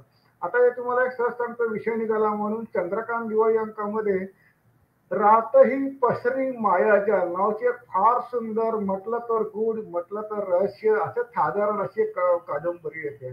तर त्याच्यामध्ये इतकं सुंदर ताबडतोब लिहिलेलं आहे ना की ते कॅरेक्टर माझ्यावर फिरायला लागली, त्याची बॅकग्राऊंड फिरायला लागली आणि मग त्याला मी दृश्य स्वरूप देऊ शकलो. मला एवढंच सांगायचं आहे की मला शिकलेल्या या माझ्या आर्टिस्ट ज्ञानाचा, माझ्या सॉफ्टवेअरचा आणि हातात असलेल्या कलेचा, ही सगळी लेखातलं ते सगळी कॉन्सेप्ट दृश्य स्वरूपामध्ये उभं करायला खरोखर फायदा होतो. शिक्षण कधी वाया जात नाही आणि मुळात तुमच्यात ते उपजत असतं ना, त्याला कुठेतरी ते तुम्हाला जी जोड मिळते, कलेची जोड मिळते आणि त्यातून ते बाहेर येतं आणि लेखक आणि आर्टिस्ट दोघं जण एकत्र मिळून काम केल्यामुळे, कारण मला अजून एक सांगायचं, लेखक मंडळी जेवढी मेहनत घेतात ना तेवढीच मेहनत ते वाचून झाल्यानंतर आर्टिस्ट माणसाने घ्यायला पाहिजे असं माझं पहिल्यापासून मत आहे. त्यामुळे नेहमी सिन्सिअरली वाचतो. सिन्सिअरली वाचल्यानंतर नोट्स काढूनच मी पुढे जात होतो, हे लक्षात घ्या. त्यामुळे मला लेखक मंडळींना थँक असं द्यायचं की तुम्ही मला तुमच्या लेखनातून मला जे काम येतं, साहित्यावर काम करायचं असतं, मी सुद्धा एका वेगळ्या जगातच जातो आणि त्यातून मी जेव्हा माझं काम पूर्ण होतो तर मला खूप समाधान मिळतं. एवढंच. त्याला जोडूनच मी एक छोटासा प्रश्न विचारते की सगळ्यांकडेच आता मी जात आहे त्यांच्या म्हणजे आता तुम्ही जे काम करता त्याच्यापेक्षा वेगळं काम, जसं आता मी म्हटलं की धनंजय ग्रुपवर तुम्ही उत्कृष्ट चित्रपट देशाविदेशातले शेअर करता, तर या तुमच्या आवडीबद्दल सांगा तुम्ही की कुठून सगळं मिळवता किंवा ही आवड केव्हापासून तुम्ही जोपासली आहे? तुमचा प्रश्न अगदी परफेक्ट आहे. आम्हाला आर्टिस्ट लोकांना सतत आम्हाला व्हिज्युअल स्वरूपामध्ये फोटो व्हिडिओ बघायची अतिशय चांगली सवय असते. त्याला आम्ही एक प्रकारे रेफरन्स लायब्ररी असं म्हणतो. किंवा आम्ही एखादी आता तुम्हाला सहज सांगतो की अनुवादित कथा जेव्हा माझ्याकडे येतात, इंग्रजी किंवा इतर परदेशी किंवा आपल्या भारतीय भाषातल्या अनुवादित कथा जेव्हा माझ्याकडे येतात, तर त्या कथेवरती निघालेले जे चित्रपट असतील ना, ते पाहायची मला त्यातून आवड निर्माण झाली. असं करता करता बाकीचे इंटरनॅशनल क्वालिटीचे पिक्चरही पाहिलेलं आहे. कारण असं आहे की त्याच्यामधलं ते क्रिएटिव्ह अँगल्स, त्याची कॅरेक्टर, त्यांची रचना आणि त्यांची बॅकग्राऊंड हे सगळं वाचून आमच्याकडे पण काही आपल्या कामात त्यातनं काही आउटपुट घेता येईल का, त्यातला काही समज करता का, त्याचं मी माझं बघणं वाढत जातं. आणि त्यातून मला आवडलेले पिक्चर, मला ते युट्यूब म्हणा, प्राईम व्हिडिओ म्हणा वगैरे म्हणा, ते चॅनल पण मला रिफर करायला लागले. दातेसाहेब तुम्ही हा पिक्चर बघा, हा पिक्चर बघा, अशी माझी आवड वाढत गेली. आणि चित्रपट म्हणजे एक प्रकारचा विरंगुळा जरी असला तरी त्या चित्रपटाच्या लेखनाची पहिली ताकद ही लेखकाशी असते, विसरून चालणार नाही. म्हणून मी ते त्या माध्यमाकडे मी तुम्हाला परिचय करून देत असतो. एवढंच. आता मी सगळ्यांना एक छोटा छोटा फक्त प्रश्न विचारते. मी दीपा कडे वळतीये की दीपा, तू तुझ्या सामाजिक कार्याबद्दल तुला सांगायला आवडेल की तुला मेडिटेशनची आवड आहे त्याच्याबद्दल सांगायला आवडेल, की तू वारली पेंटिंग कडे कशी वळलीस याच्याविषयी, नाही तर तिन्ही विषयी तू एक एक दोन दोन वाक्यामध्ये सांग. आपण कार्यक्रमाच्या शेवटाकडे येतोय. वारली पेंटिंग हा जो प्रकार आहे आणि सामाजिक कार्य हे दोन्ही जोडून असल्यामुळे मी त्याच्याबद्दल सांगणं पसंत करेन. अगदी अगदी. मी ज्या संस्थांशी जोडलेले आहे तिथे सामाजिक उपक्रम राबवले जातात. त्यामध्ये वारली पेंटिंग मुलांना शिकवणं हे माझं आवडता काम आहे. आणि जेव्हा केव्हा शिबिर असतात तेव्हा ते संस्थेचे लोक मला आवर्जून बोलवतात आणि मलाही ते 6-7 दिवस मुलांबरोबर त्यांना शिकवण्यात घालवायला फार आवडतात. चित्रकलेची आवड पहिल्यापासूनच होती मला आणि त्यामुळे मी बऱ्याच माध्यमांमध्ये काम करून बघितलेलं आहे. खूप छान. मेडिटेशन बद्दल काही बोल. खरं म्हणजे मेडिटेशनची सगळ्यांनाच खूप गरज आहे. आपण इतक्या धकाधकीच्या जीवनामध्ये असतो, सतत कोणाबरोबर तरी संवाद साधत असतो. ते कमी झाले की काय म्हणून आपले स्मार्टफोन असतातच कायमचे. तिथे कुठेतरी मेडिटेशन म्हणजे स्वतःला हरवणं किंवा विसरणं हा जो भाग असतो तो नाही होऊ शकत. एवढं कशाला की आपण आपल्या स्वतःशी संवाद साधणं हे सुद्धा फार दुर्मिळ गोष्ट झालेली आहे. तेवढा एकांत आपण आपल्याला मिळू देत नाही. सतत आपण कशामध्ये तरी गुंतायला बघतो. तर मला असं वाटतं की माझं मेडिटेशन हे अगदी समाधी अवस्था प्राप्त व्हावं यासाठी जरी नसलं तरी एखादा अर्धा तास शांतपणे बसून आपण स्वतःला भेटणं हे सध्याची स्टेज आहे. स्वतःला वेळ देणं, स्वतःला भेटणं खूप छान. हा त्यातनं मग पुढे जाता येईल. पण सध्या मला काही पुढची स्टेज गाठता नाही आली आहे. सध्या बसून शांतपणे स्वतःशी संवाद साधणं, मला काय हवंय, मला काय नकोय हे मला वाटतं की मेडिटेशनचं सध्या माझं चालू आहे. पायऱ्या तर चढायला सुरुवात केली आहे, त्यामुळे कधीतरी कळसापर्यंत पोहोचणार. खूप छान दीपा, खूप छान वाटलं. आणि आता मी पुढच्या प्रश्नाकडे जातीये. मला सागर कुलकर्णी सरांना विचारायला आवडेल, त्यांनी थोडक्यात त्याचं उत्तर द्यावं की तुम्ही असं लिहिलंय की तुम्हाला जुने चित्रपट संगीत आवडतं आणि प्रवास हे तुम्हाला आवडतं. म्हणजे मला सुद्धा प्रवास खूप आवडतं, पण मला असं वाटतं की ते बसमधून, प्लेन मधून, कशातूनच प्रवास करू नये. मी आज या ठिकाणी आणि उद्या त्या ठिकाणी असं ते जादूची चटई असते ना तसं जावं 2 क्षणामध्ये. मला प्रवास हा ठिकाणं बघायला आवडतात पण प्रवास आवडत नाही. तर तुम्हाला प्रवास आवडतं असं तुम्ही लिहिलंय. नीलमताईंनी काहीतरी एक संदेश टाकला, आपण वाचूया की लेखकांच्या काल्पनिक व्यक्तिरेखा आपण आपल्या चित्ररेखाटनाने जिवंत करायचा प्रयत्न करता. खूप छान नीलमताई, धन्यवाद. सागर सर, तुमच्या छंदाविषयी आपण बोलावं. छंद म्हणजे तसं मी काही ऍडव्हेंचरस सहली वगैरे करत नाही आणि मला प्रवास पण तितकाच आवडतो. आता हल्ली खूपच ट्रॅफिक झालंय, लॉकडाऊनमुळे सगळं बंद झालंय, पण मी अशा कौटुंबिक सहली करतो. त्यानिमित्ताने कुटुंबातल्या लोकांबरोबर दिवस वेगळे मजेत जातात. फक्त ना मी तुम्ही न विचारलेल्या प्रश्नाबद्दल 1-2 वाक्य बोलणार आहे. कारण संगीत कुलकर्णींनी एक प्रश्न टाकला होता मला की तू तुझ्या मालिका आणि चित्रपट लेखनाबद्दल बोल. बर. तर तो माझ्या आयुष्याचा एक वेगळा कप्पा आहे संगीत.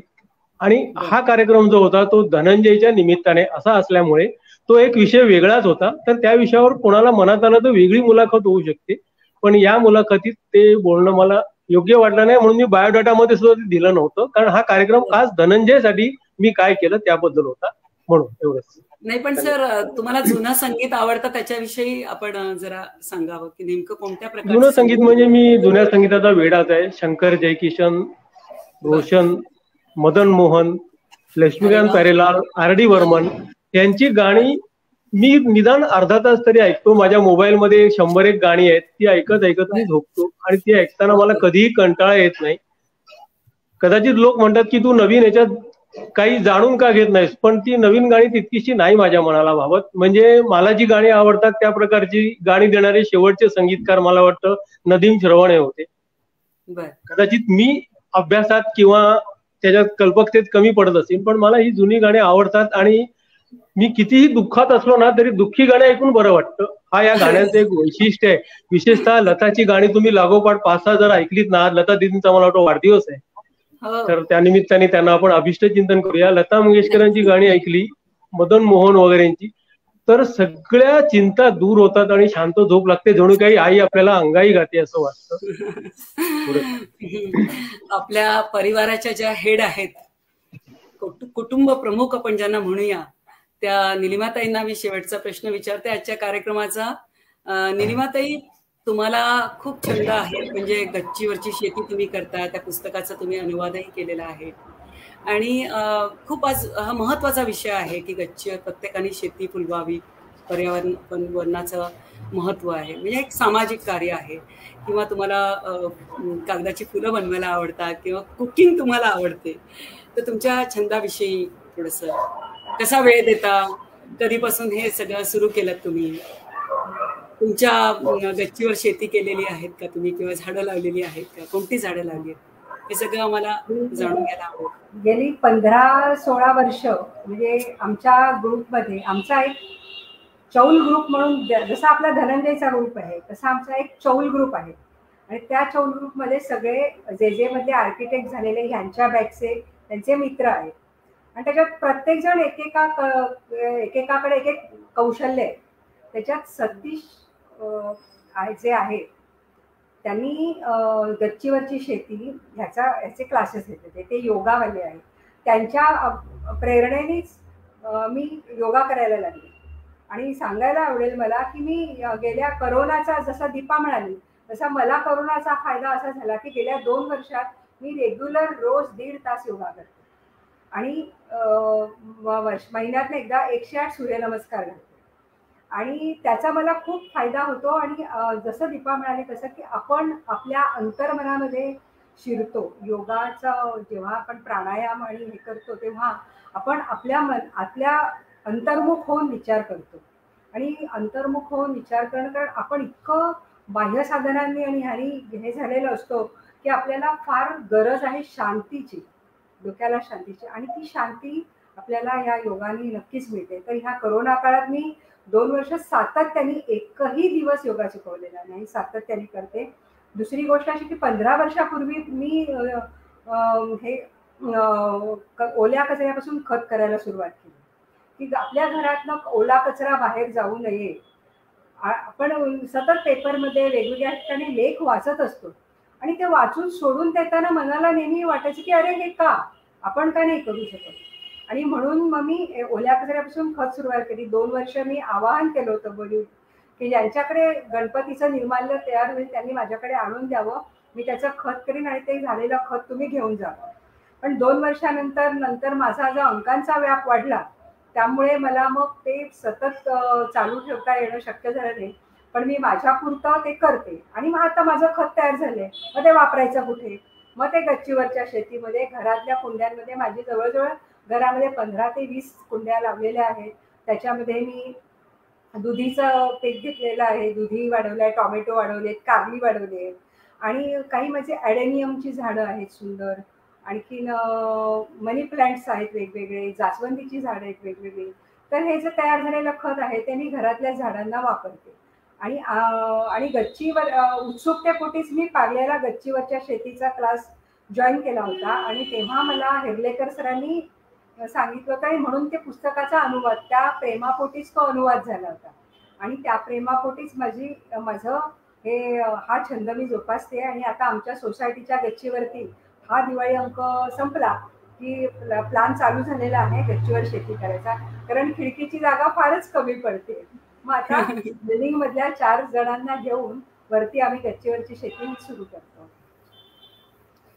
करोनाचा काळ आहे, लॉकडाऊन आहे, पण तुम्ही पाहिलं असेल की निलिमाताईंनी योगावर भर दिला, दीपानी तिचं प्राचीन मंदिराचं प्रकल्प पूर्ण केला, अनिशजींनी अजून आमच्या धनंजय ग्रुपवर अनेक चित्रपट पाहून ते शेअर केले आणि सागर सरांनी सुद्धा खूप काम केलेलं आहे. तर हे सगळेजण तुम्ही पाहत असाल की हे फक्त साहित्यिक कलाकार नाही आहे, तर प्रत्येकाकडे काहीतरी सामाजिक जाणीव सुद्धा आहेत. मला असं वाटतं की मी तर सगळ्यांचे आभार मानते, पण लोणकर सर आपण सर्वांचे आभार मानलेत तर मला आनंद होईल. नक्की मॅडम. लोणकर सरांनी संपूर्ण तांत्रिक बाजू अमरावतीवरून सांभाळली आणि मला खूप कौतुक आहे की शेवटच्या क्षणी त्यांना हे काम दिलं गेलं. खरं तर प्रवीण बोपुलकर सर आजचा कार्यक्रम सांभाळणार होते, पण अजूनही ते ऑफिसमध्ये आहेत. तर मला असं वाटतं की खरोखरी मनापासून सर, लोणकर सर, मी तुमचे आभार मानते की तुम्ही खूप खूप उत्तम प्रकारे ही सगळी तांत्रिक बाजू सांभाळलीत. धन्यवाद मॅडम. आज धनंजयच्या निमित्ताने आयोजित या कार्यक्रमात उपस्थित सर्व सन्माननीय अतिथी, आदरणीय सागर सर, आदरणीय निलिमाताई, आदरणीय दीपाताई, आदरणीय अनिशजी, आणि या कार्यक्रमाचं धारदार सूत्रसंचालन जे सर्व मान्यवरांना सहज बोलकं करण्याचं काम ज्या प्रतिभाताईंनी केलं, आपणा सर्वांचे मी जाई फाउंडेशन मुंबईद्वारा संचालित शब्दवेल साहित्य समूहाच्या वतीने आभार व्यक्त करतो. या कार्यक्रमाला ऑनलाईन उपस्थित सर्व मान्यवर, सर्व साहित्यिक मित्रपरिवार, शब्दवेल साहित्य समूहाचे सर्व सन्माननीय सदस्य, जे सर्व संपूर्ण वेळ या कार्यक्रमात उपस्थित होते, त्या सर्व प्रेक्षकांचा सुद्धा या ठिकाणी मी आभार व्यक्त करतो आणि हा कार्यक्रम या ठिकाणी संपला असं मी जाहीर करतो. सर्वांचे आभार, सर्वांना धन्यवाद. शुभरात्री.